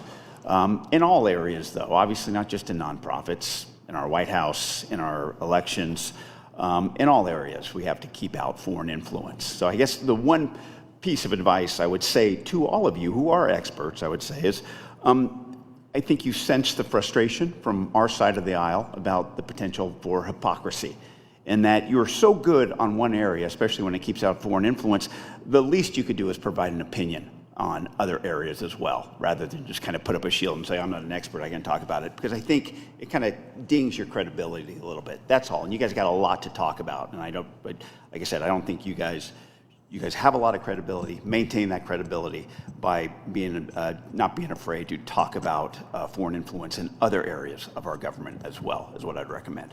Now, speaking of credibility, I want to get back to this letter that was mentioned earlier, and you guys may know about it or not, in regards to dated February 3rd by Chairman Smith, by David Schweikert, Subcommittee Chair, and Tracy Mann, who is the co-chair of the Future Farmers of America Caucus, the FFA caucus here in Congress. I am the other co-chair of that caucus, and I can tell you I was deeply disappointed in Representative Mann that he represented that this was from the FFA caucus. Let me be clear. This letter was not from the FFA caucus. This letter, no member of the FFA caucus besides Tracy reviewed this letter. No vote was held on this letter. No meeting was held on this letter. No members were asked to sign this letter except Tracy Mann. So as the other co-chair and co-founder of the FFA caucus, I can tell you that the FFA caucus has nothing to do with this letter. This letter has everything to do with Tracy and Jason and David, which is fine. I get that. But do not represent that the FFA caucus is supportive of this letter. Because, like I said, this is about credibility. And it's about making sure that when we delve into issues like this, important issues like this, any sort of foreign influence, that it's done properly. You guys understand this, and I would hope that my colleague, Representative Mann, understands this as well. I've talked to him about this. He understands my disappointment, because the last thing we want to do is take away from the good work that, not just that we do on the FFA caucus, but the excellent work that the FFA does of raising our future leaders in agriculture there throughout the country. I think we see that when the Blue Jackets come here throughout the year, storm the Hill, and talk to us about how they are growing. When we talk to our FFA members in our districts and understand the importance that they will have to the future of agriculture, which is taking a big hit right now, and the least that we can do is support those young men and women and try not to get them wrapped up in our politics, to be frank. And unfortunately, I believe that's what this letter did. And unfortunately, I think it tainted the FFA caucus. That being said, Tracy and I are good friends. We're good colleagues. We will move forward on this because we understand our priorities. And our priorities are making sure that we continue to support the Blue Jackets, continuing to support the FFA, and continue to support the congressional relationship with the FFA. Now that Mr. Walter has returned, I will yield back my time. Thank you. Thank you very much. The chair now recognizes herself. Congressman Van Dyne from the great state of Texas for 5 minutes. Mr. Weissman, as co-president of Public Citizen, you have long positioned yourself as a leading voice against dark money and foreign influence in American democracy. Yet your testimony today has been nothing more than a hit job on President Trump. I don't like it when Democrats attack Republican witnesses. I don't like it when Republicans attack Democrat witnesses. But you've brought this on yourself, not only with your testimony, but also with your responses to questions. Instead of confronting how foreign actors linked to the Chinese Communist Party, Iran, Qatar, and other adversarial regimes have exploited tax-exempt organizations to influence American politics, support terrorism, fuel anti-Semitism, and sow division within our country, your remarks have focused on attacking President Trump while giving a pass to networks that amplify foreign malign influence on the left. We have documented cases, you've heard it today, of CCP-connected funding flowing through Neville Roy Singham to groups like Code Pink, the People's Forum, and others that have organized anti-ICE riots, campus disruptions, and protests that stroke anti-Semitism and undermine law enforcement. We see Qatari and Iranian-linked money propping up narratives that divide Americans and target Jewish communities. These are not abstract concerns. They endanger lives, they erode national security, and they destabilize our democracy from within. You've described dark money as enabling a corporate oligarchy that rigs the system against ordinary Americans. Yet in the 2024 elections, Democratic-aligned dark money groups outspent Republican ones by nearly double, $1.2 billion versus $664 million. Why hasn't Public Citizen highlighted this disparity or called out Democrats for benefiting the most from the post-Citizens Unite landscape? Public Citizen has led campaigns against dark money from groups like Americans for Prosperity. What about Democratic counterparts like Majority Forward, which funded $136 million into Senate races while tied to Senate Democratic leadership? Has Public Citizen ever investigated or criticized such groups for their undisclosed spending? You've testified before Congress about the dangers of undisclosed political spending, and yet how do you reconcile that groups like Forward Future USA Action, which raised $613 million in 2024, mostly from 10 massive anonymous donations, funneled hundreds of millions to support Kamala Harris and attack Donald Trump? Isn't this the same chokehold on democracy that you decry from other corporate sources? As a longtime advocate for disclosure laws like the Disclose Act, Why hasn't Public Citizen addressed major liberal dark money hubs like the 1630 Fund, which distributed over $400 million in 2020 to anti-Trump efforts and Democratic causes, and continued funding influencers and ballot measures with undisclosed donors in later cycles? You've warned about foreign-linked dark money corrupting U.S. elections. What about examples like a Swiss billionaire who routed over $100 million through the 1630 Fund to Democratic super PACs? Does Public Citizen view this as problematic and only when it benefits conservatives? Groups like Vote Vets Action Fund and the League of Conservation Voters, both dark money entities, have spent tens of millions supporting Democrat candidates. Given your work on veterans and environmental issues, why focus criticism on right-leaning dark money while these progressive groups operate similarly without donor transparency? You've opposed dark money that aids corporate-friendly policies. What about Patriot Majority USA, funded by Democrat consultant with ties to Harry Reid, which has spent millions on elections to help Democrats? Isn't this fighting fire with fire exactly what perpetuates the system that you want to reform? Public Citizen campaigns against billionaire influence in politics, and yet Bill Gates donated $50 million anonymously to Future Forward's dark money arm to support Harris. Why no outcry from your organization about such undisclosed mega donations while they align with progressive causes? You advocate for a constitutional amendment to end dark money entirely. And if that's the goal, why does Public Citizen's work disproportionately target conservative or corporate dark money, while groups like the House Majority Forward pours millions into Democrat races without similar scrutiny from your campaign? Public scrutiny, of which you are co-president, claims to champion transparency and expose dark money and foreign influence, and yet its funding comes from overwhelmingly progressive powerhouses. George Soros' Open Society Foundations, the Ford Foundation, Rockefeller Brothers Fund, Rockefeller Foundation, and others ideologically aligned with the same left-leaning networks that it refuses to scrutinize. This financial dependency appears to drive your glaring double standard.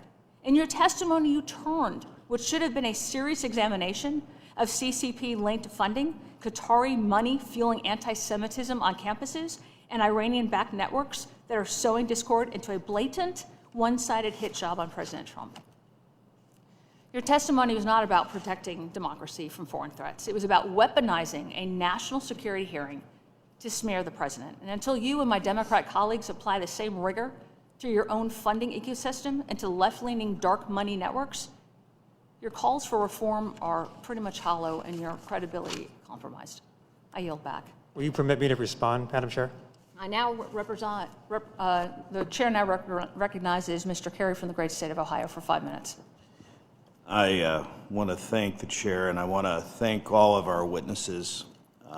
Got to see some of the testimony on the screen in the back, but we had a voting issue that we had to take care of in the House Admin Committee. And oddly enough, we had a very similar hearing about some of the same things. So I'm going to do a line of questioning. I'll try to be quick. And through my work on the Committee of House Administration, we have diligently strived to establish a system that actually secures fair elections at state, local, federal levels. And this is obviously something that needed to be addressed through that committee. But along the way there, and Ms. Sutherland, I know it's good to see you again, and we've talked about this before, and I'm going to allow you to talk about this. There was a Hans-Jörg Wess, who is a Swiss billionaire.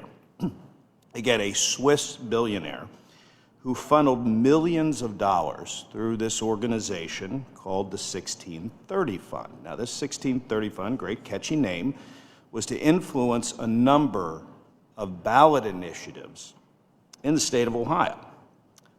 In response, our Ohio Secretary of State, Frank LaRose, alongside the Ohio Republicans in the state, worked to pass legislation that essentially banning all foreign contributions to ballot measure campaigns. So, Ms. Sutherland, along with Ohio, 18 other states have enacted similar laws to prevent foreign nationals and entities from financially contributing to ballot measures and campaigns. Why would you think, why haven't other states pursued legislation to prevent those same contributions that would ultimately undermine elections? Representative Carey, thank you for those remarks, and good to see you again. Yes, the House Administration Committee has been at the forefront of getting foreign money out of our elections, and I'm very glad that we can continue this conversation today. And thank you so much for bringing up foreign influence and ballot measure campaigns. It is a huge loophole that foreign nationals can't give to candidates, but they can give to these ballot initiative campaigns that are often rewriting the state's constitution, like what almost happened in your home state of Ohio. And in under 2 years, over 10 states have also closed that foreign funding loophole. We are hopeful that by the end of time, all 50 states, and hopefully the federal level, I know Congressman Fitzpatrick is trying to close this loophole on the federal level. To me, it seems bipartisan, common sense, but yet in your home state of Ohio, as you know, every single Democrat in the Ohio legislature voted against banning foreign funding in your state. Now, why they would be on support of foreign influence in Ohio is beyond me, but they took it one step further. Well, and I'm going to jump in here quickly. I think those same people that voted against it probably root for Michigan. Mr. Walter, your organization, Capital Research Center, has documented the, was it Arabella Advisors network role in channeling large sums of money, I'm talking large sums of money, into ballot initiatives on election-related advocacy. So, using Ohio Issue 1 as an example, can you explain how groups like the 1630 Fund operated within the network and the extent to which foreign-sourced wealth, such as funding linked to the Swiss billionaire that I just mentioned, can lawfully influence elections in states like Ohio and elsewhere? Sure. The 1630 Fund operates dozens upon dozens of fiscal sponsorships, and it also directly engages in all kinds of electoral issues, including ballot initiatives. And we should add, of course, ballot initiatives are now seen as one of the best ways to drive your voters to the poll for everything else you want, including getting people elected. And yet our current law allows C3s to do that, and it also allows foreigners like Mr. Weiss to give money to the 1630 Fund. I would add one quick thing to what Caitlin just said, and that is the top Democrat election lawyer, Mark Elias, sued your state of Ohio after you passed a ban on foreign money in these ballot initiatives, which I can only call that shameful. So led by the 1630 Fund, it appears that only a few key, I mean, they really essentially only had a few key far extremist, if you will, very exotic type funders that invest the lion's share into these ballot initiatives. In your opinion, was that the case, and what is the, well, you know what, I only have 10 seconds. Listen, I'm going to submit a lot of my questions to both of you, and for the record, and I will do that. And with that, Mr. Chairman, I yield back and thank the witnesses. Thank you, Mr. Horsford. Thank you, Mr. Chairman. Thank you for hosting this hearing, and I appreciate the opportunity for my colleagues and I and our witnesses to publicly examine the extent to which foreign influence money is running rampant in the United States. Yet what is striking is that too often we avoid the most obvious cause. That is the deliberate choices that have been made by this administration to open the floodgates to foreign money and foreign influence. Mr. Weissman, in your written testimony, you highlighted how the Trump-Vance administration is effectively ignoring an 88-year-old law whose sole purpose is to monitor foreign influence and prevent abuse. Yes or no, Mr. Weissman, is ignoring the Foreign Agents Registration Act a serious commitment to stopping foreign influence? No.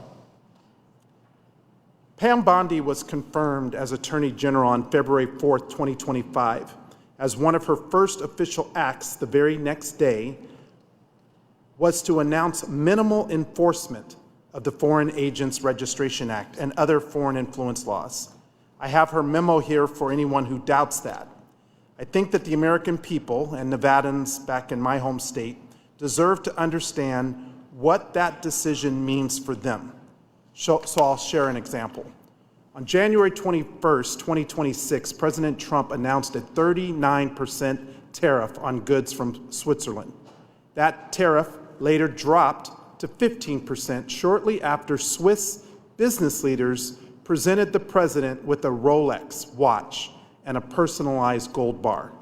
This conduct was so egregious that lawmakers in Switzerland have called on their own prosecutors to examine whether these gifts violated Swiss anti-bribery laws. So let's examine this deal to see if the American people got anything resembling the art of the deal. According to the Swiss, they promise to accept 500 tons of U.S. beef, but the U.S. exporting 500 tons of beef will not help Nevada cattle producers. Why? Because just 3 days ago, the Trump administration announced an unprecedented expansion of preferential access for Argentine beef, increasing imports to 100,000 tons. That represents roughly $800 million in Argentine beef exports that could otherwise support American ranchers. And this comes on top of approximately $40 billion in financial support extended to Argentina. To the American people who are watching, your tax dollars that should be used to lower the cost of health care or help our farmers is going to foreign companies. Nevada ranchers see no benefits. Instead, they will need to compete with Argentine beef exports as foreign producers gain preferential access because foreign influence laws are not being enforced. Let me be clear. If this committee is serious about addressing foreign influence, we must focus on who is enforcing the law. Foreign influence is not abstract, and that influence being used on the president means he gets richer while people in Nevada pay the price. That is not how our system should work, and that is why today's hearing is so important, and I look forward to working with the chairman and the ranking member and other members on this committee to make sure that we uphold ourselves to the higher standards, including those embraced in the Foreign Agents Registration Act. With that, I yield back. Mr. Moran. Thank you, Mr. Chairman. Mr. Chairman, Congress and this committee specifically, this Committee on the Ways and Means, has a responsibility to ensure that the tax-exempt status is applied only to entities that actually benefit our local communities and our country as a whole. That responsibility includes understanding not only how money flows through the nonprofit sector, but how influence flows, especially in an era where technology allows narratives to be manufactured, amplified, and disguised at an unprecedented scale. Our adversaries like China understand our system and they exploit it. Artificial intelligence and social media networks have changed the consumption and accuracy of information Americans consume. When those tools are paired with vague nonprofit structures and limited disclosure requirements, it leads to widespread misinformation and confusion for the public. That is a legitimate concern for Congress, regardless of party, ideology, or viewpoint. The privileges that come with nonprofit status also come with responsibilities to follow the letter and the spirit of the law. I want to show you a graphic here as I ask some questions, Ms. Sutherland, because it was your organization that was instrumental in uncovering the activities of British billionaire Christopher Hone, whose Children's Investment Fund Foundation poured more than $500 million into U.S. advocacy that supported left-wing political causes in addition to the CCP's Belt and Road Initiative. What's concerning about this is Mr. Hone's ties to CCP-linked organizations, which led to him abruptly pulling his funding from U.S. groups once it was exposed. But it's also concerning because of the level of foreign money trying to influence our political activities and our policies. Ms. Sutherland, I understand your organization was key in researching Mr. Hone's funding activity and suspicious connections. Can you speak more about what you found in your research and what we see up here on the board? Thank you for that question, and thank you for including the chart. His foreign money does flow through a very complex web, and we are at the forefront of exposing it. And his foreign giving went under the radar for far too long because it was done through a charity called the Children's Investment Fund Foundation. You think it's about investing in children, how noble. What we found through our report and through your chart is that through a tangled foreign web, he was investing in climate litigation, protests, research, radical green energy agenda, all while maintaining close and questionable ties with China. Hone's charity actually has an office in Beijing. They actively work with the Chinese government. They bankroll CCP-connected organizations, and their CEO got a friendship award from the Chinese government. I do not want anyone funding a U.S. cause that is a friend of China, and the fact that we exposed his money got him to finally stop bankrolling U.S. causes. But more attention needs to be done given those Chinese connections, and you wonder, why is he working with China and bankrolling U.S. causes at the same time? Yeah, and I got to tell you, it's extremely deceptive the way they go about it by hiding this money through entities that are not correctly named, certainly not named in a way that understands what they're actually doing. But it's amazing to me that we are subsidizing this activity through our nonprofit tax laws, actually giving them tax breaks and allowing them to do this under the radar. Do you think that strengthening the Foreign Agents Registration Act or including nonprofits within its scope would help solve this problem of nonprofits acting on behalf of foreign individuals or entities? Absolutely. I think strengthening FARA is a great first step. We need to eliminate some of the exemptions in the nonprofit sector and tighten up some of those loopholes. I think that a very strong case can be made for those nonprofits that are receiving hundreds of millions of dollars from this British activist hedge fund manager, potentially could have a FARA violation on their hands. Mr. Sohn, you have a unique perspective on how adversaries exploit our nation's openness to sow division. A recent Network Contagion Research Institute report specifically analyzed the Singham Network, a donor portfolio linked to Neville Roy Singham and its ties to organizations like the People's Forum, where he funneled at least $20 million, and the Answer Coalition, a pro-Palestinian organization. Your data shows these groups effectively co-opted domestic activism to push anti-American and pro-CCP talking points following October 7th attacks. Can you explain the mechanics of how the Singham Network uses social media or AI to amplify these CCP-aligned narratives? And do you also agree that we should strengthen and make more strict our Foreign Agents Registration Act to include nonprofits? Yes, I do agree that the Foreign Agent Registration Act should be applied to nonprofits.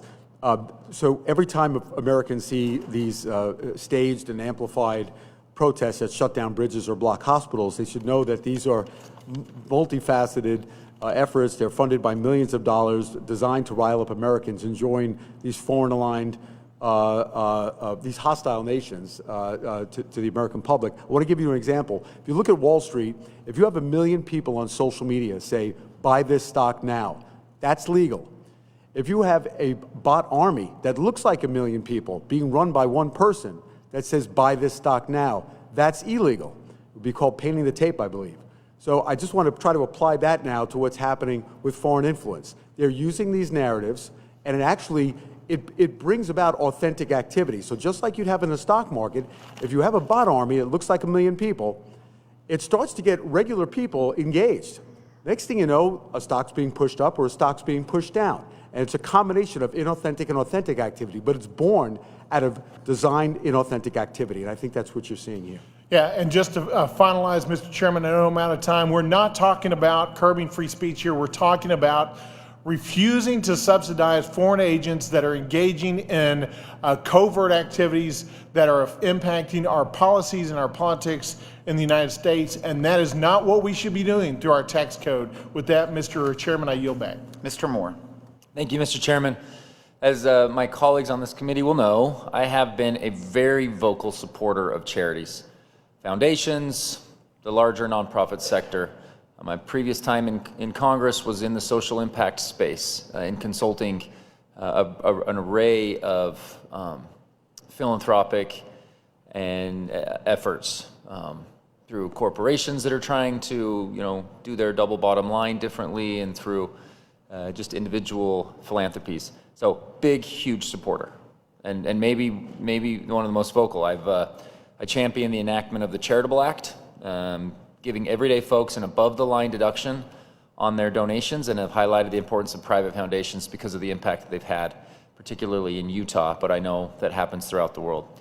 I recently launched the Philanthropy Caucus with Mr. Davis and have worked closely with philanthropists to ensure that Invest America's initiative that we passed through the One Big Beautiful Bill Trump accounts are as successful as they can be. Ms. Sutherland, you actually just mentioned the need, it's not a question right now, but the need to be focused on the next generation. What better way for philanthropy to be involved in supporting something like this Invest America push, right? And providing investment opportunities for children.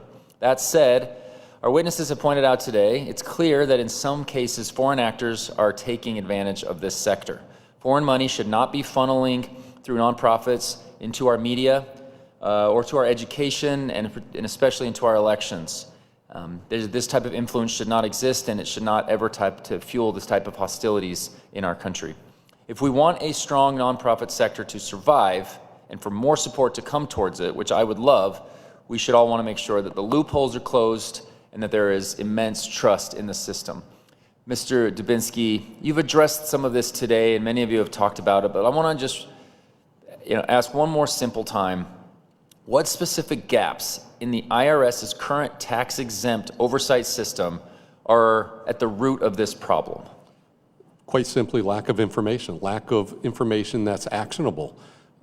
If you go back to the forms, it doesn't ask about fiscal sponsorships. There's not even a checkbox for it. Someone mentioned that it's up to the not-for-profit, the actual sponsor, to have a narrative about it. That leaves that open to how much is in that narrative, how much can be gleaned from that about what's going on. So I come back to it that the form it's old, it's outdated, it needs to be brought into line with what's going on in today's world. Give the IRS the tools they need, the AI, have them develop better AI systems to take this information and figure out how to use it properly in a non-political way to make sure that our system is safe and Americans can trust the charitable system. And do you believe by addressing that root cause, what you're talking about, we can ensure that policy changes go after the bad actors, but also we don't put an undue burden on all of the compliant organizations out there, the smaller charities that they're often understaffed and things like that. Can we do that balance if we address this? I think we can. As I said earlier, it's not like implementing an anti-money laundering system that financial institutions have. Those are onerous. I think there's a middle ground, or even lesser than a middle ground, to redesign these forms and not put an undue burden on charitable organizations. I was a treasurer of a charitable organization, and on the board, it was a small organization. We didn't have a lot of resources. But to answer some simple questions about these topics that we've talked about is not going to put an undue burden on charitable organizations. Ms. Sutherland, I did mention you earlier. Would love your thoughts on anything that I've asked, and I'll wrap up my time. Thank you for that question. I agree. I'm obviously, much like you, and I think we all are, a huge fan of the charitable sector. But when charity turns into advocacy and they're using foreign money to do it is the problem, and I think that the topic that we hear in the committee. I think a real easy solution is to identify whether or not you are receiving foreign donations. And if you can't reform the 4990, I think that nonprofits in the advocacy space can elect to prohibit foreign funding. My 501c3, Americans for Public Trust, does not accept any foreign funding. However, we have the Democrat witness joining with us that is actually received a donation from the Weiss Foundation, the very Swiss billionaire that we are talking about who has influence in our politics and policy. So we can then all elect to not receive foreign money from foreign governments, foreign charities, and foreign nationals like my 501c3. Thank you, and I yield back, Mr. Chairman. Mr. Swazi. Thank you, Mr. Chairman. This is such an important topic. I want to thank the witnesses for spending all this time here with us. I really appreciate it. Listening to some of the testimony here today and some of the comments from my colleagues, you'd think this is a Democratic problem or a Republican problem. And this is not Democrats versus Republicans. This is the United States of America versus our foreign adversaries. So I want you to all just tell me a yes or no answer. I hope you're all going to say yes, that you recognize this affects Republicans and Democrats, progressive organizations and conservative organizations. Do you agree with that, Mr. Walter? Yes. Ms. Sutherland?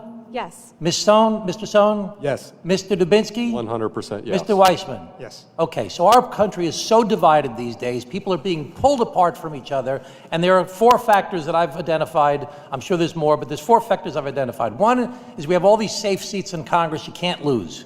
You're the Republican in the Republican seat, you're going to win. The Democrat in the Democratic seat, you're going to win. So everybody panders to their base, because the only way they could lose is by losing a primary, and nobody votes in the primaries. Very few people vote in the primaries. So everybody panders to their base. That's a big problem dividing us. Second, social media. Social media rewards extremism. The more crazy things you say, the more extreme things you say, the more likes you get, the more followers you get, the more small dollar donations you get. It rewards extremism. Third, cable news. The most watched show on cable news is Fox News, 4 million viewers. Most watched show on MS is 2 million viewers. 350 million people in America, but these shows are not selling journalism or educating us. They're selling entertainment, endorphin rushes, in echo chambers, and the messages they give are completely different, further dividing us in our country. But the biggest factor, and the purpose of this hearing today, the biggest factor causing division in our country is our foreign adversaries, the Chinese Communist Party, the Russians, the Iranians, the North Koreans, who are using our freedom. Today we're talking about how they're doing it through not-for-profits, but also through social media, and they are feeding division in our country. They cannot defeat us economically, they cannot defeat us militarily, so they want to take what they see as being our biggest weakness, which is our diversity. And they fuel dissent in our country, utilizing the things that you talked about here today that affect Republicans and Democrats, progressives and conservatives, and they use our social media. And they send different messages. They take issues where there's some truth to it, like Black Lives Matter versus Blue Lives Matter, or evangelicals versus transgender, or Israel versus Hamas, and they give different messages to different groups, and they foment division. And they get us to all look at each other and say, what's wrong with those people? There's something wrong with you guys. So we have got to recognize this is not Democrats versus Republicans. This is America, the United States of America, against our foreign adversaries that are trying to get us to divide each other. And we need people like yourselves to work together across party lines, the same as we need in our committee to work across party lines, to work to defeat our foreign adversaries that are using our freedom, that are using our social media, that are using our not-for-profits to try and divide us in our country. Mr. Dubinsky, I looked at your testimony. You had some very practical things that you suggested about reforming the 990s to give more information, to create more transparency. Mr. Weissman, as the Democratic witness, looking at Mr. Dubinsky, one of the Republican witnesses, do you support the idea of reforming the 990s to have more transparency, to give more information? I thought his ideas make sense, yes. Okay, Mr. Dubinsky, I looked at Mr. Weissman's testimony. In his testimony, he supported a thing called the Disclose Act for transactions over a certain amount that they should have to disclose whether there's foreign influence or not. Do you, as the Republican witness, support the idea of Mr. Weissman's idea of supporting the Disclose Act? I do support the idea. So why don't we get Democrats and Republicans to work together to save America against our foreign adversaries that are trying to destroy our country utilizing our diversity, and start working together to actually solve these problems, and stop making this about you guys are no good, no, you guys are no good, no, you guys are no good, you're no good. Let's work together and actually address the real problems that we face in our country. Mr. Chairman, I yield back, and I want to thank you for holding this hearing, and I hope that you'll get us to work together as a committee to actually find some common ground to address this issue, to save our country against the foreign adversaries that are trying to divide us in our nation, and stop letting other people try and make this into a political issue where it's Democrats versus Republicans. And I yield back. Thank you, Swazi. Mr. Yakum. Thank you, Mr. Chairman, for holding this important hearing, and to our witnesses for lending their expertise today. We are sounding the alarm today on foreign actors seeking to exploit and abuse America's tax-exempt sector to interfere with our elections.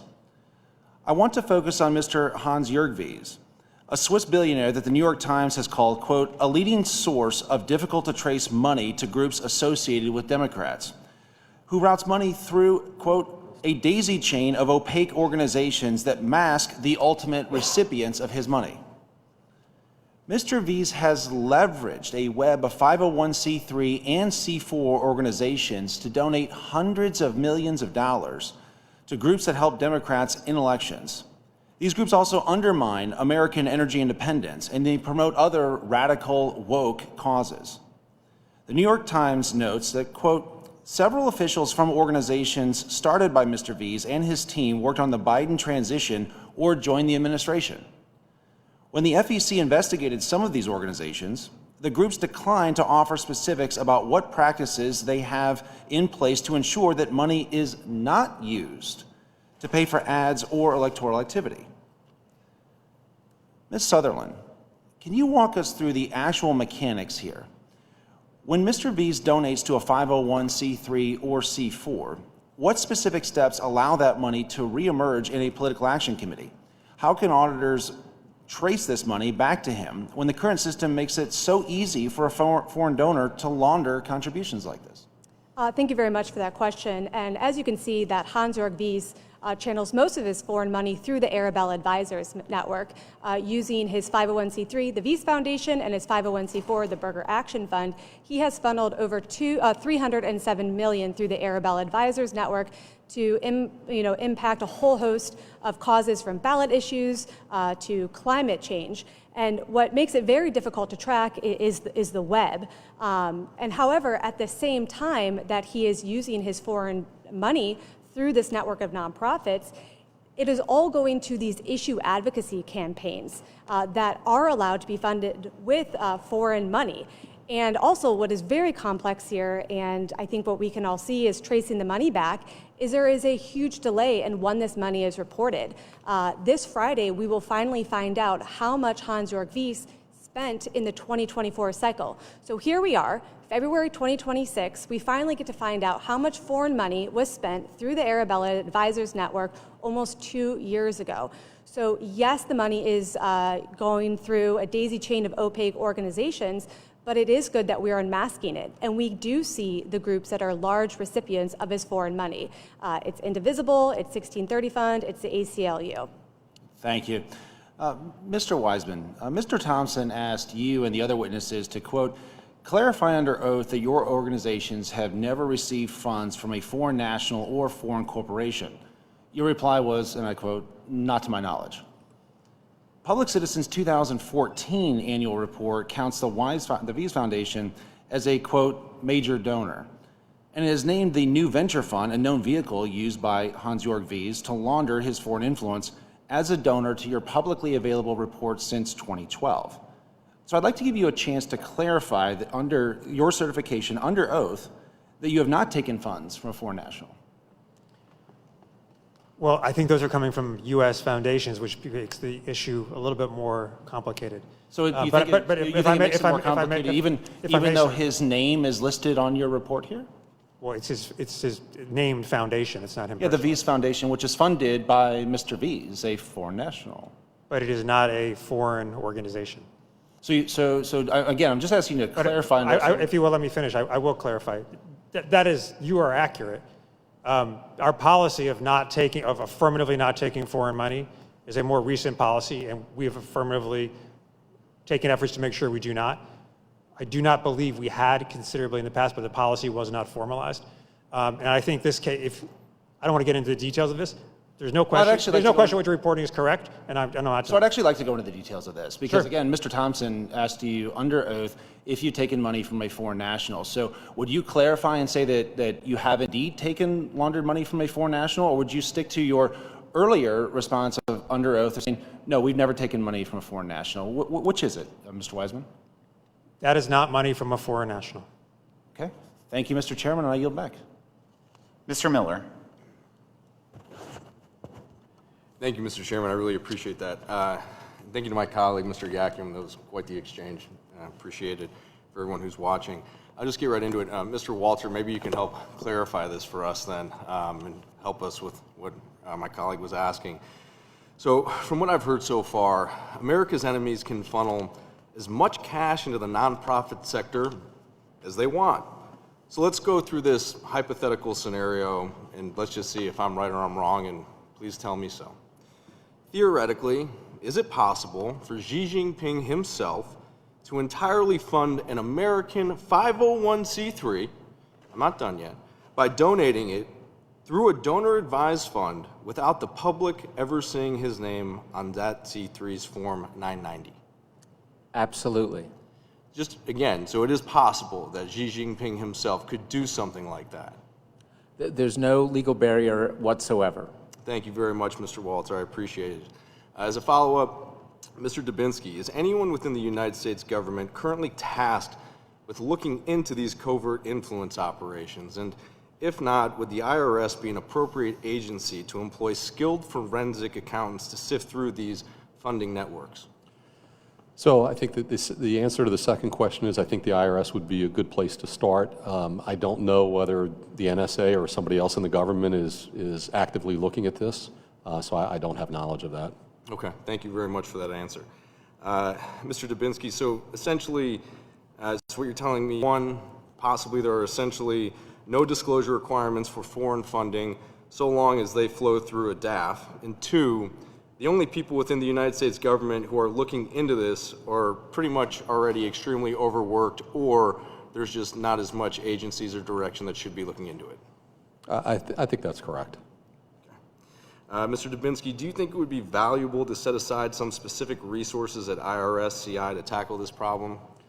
I think, as I stated earlier in my testimony, I think it's about modernization. The IRS over many years in my career has gone through different phases of modernization. I think we're at another inflection point with AI, and I think that the Bureau, the service needs to adapt AI, have it tailored to the function that they need it.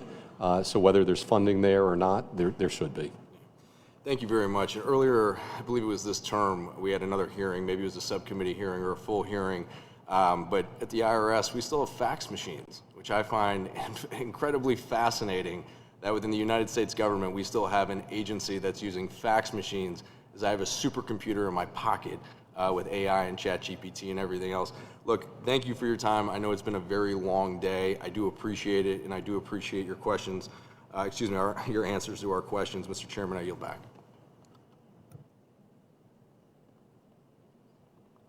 Thank you, Mr. Miller.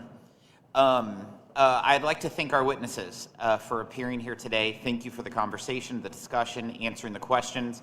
Please be advised that members have 2 weeks to submit written questions to be answered later in writing.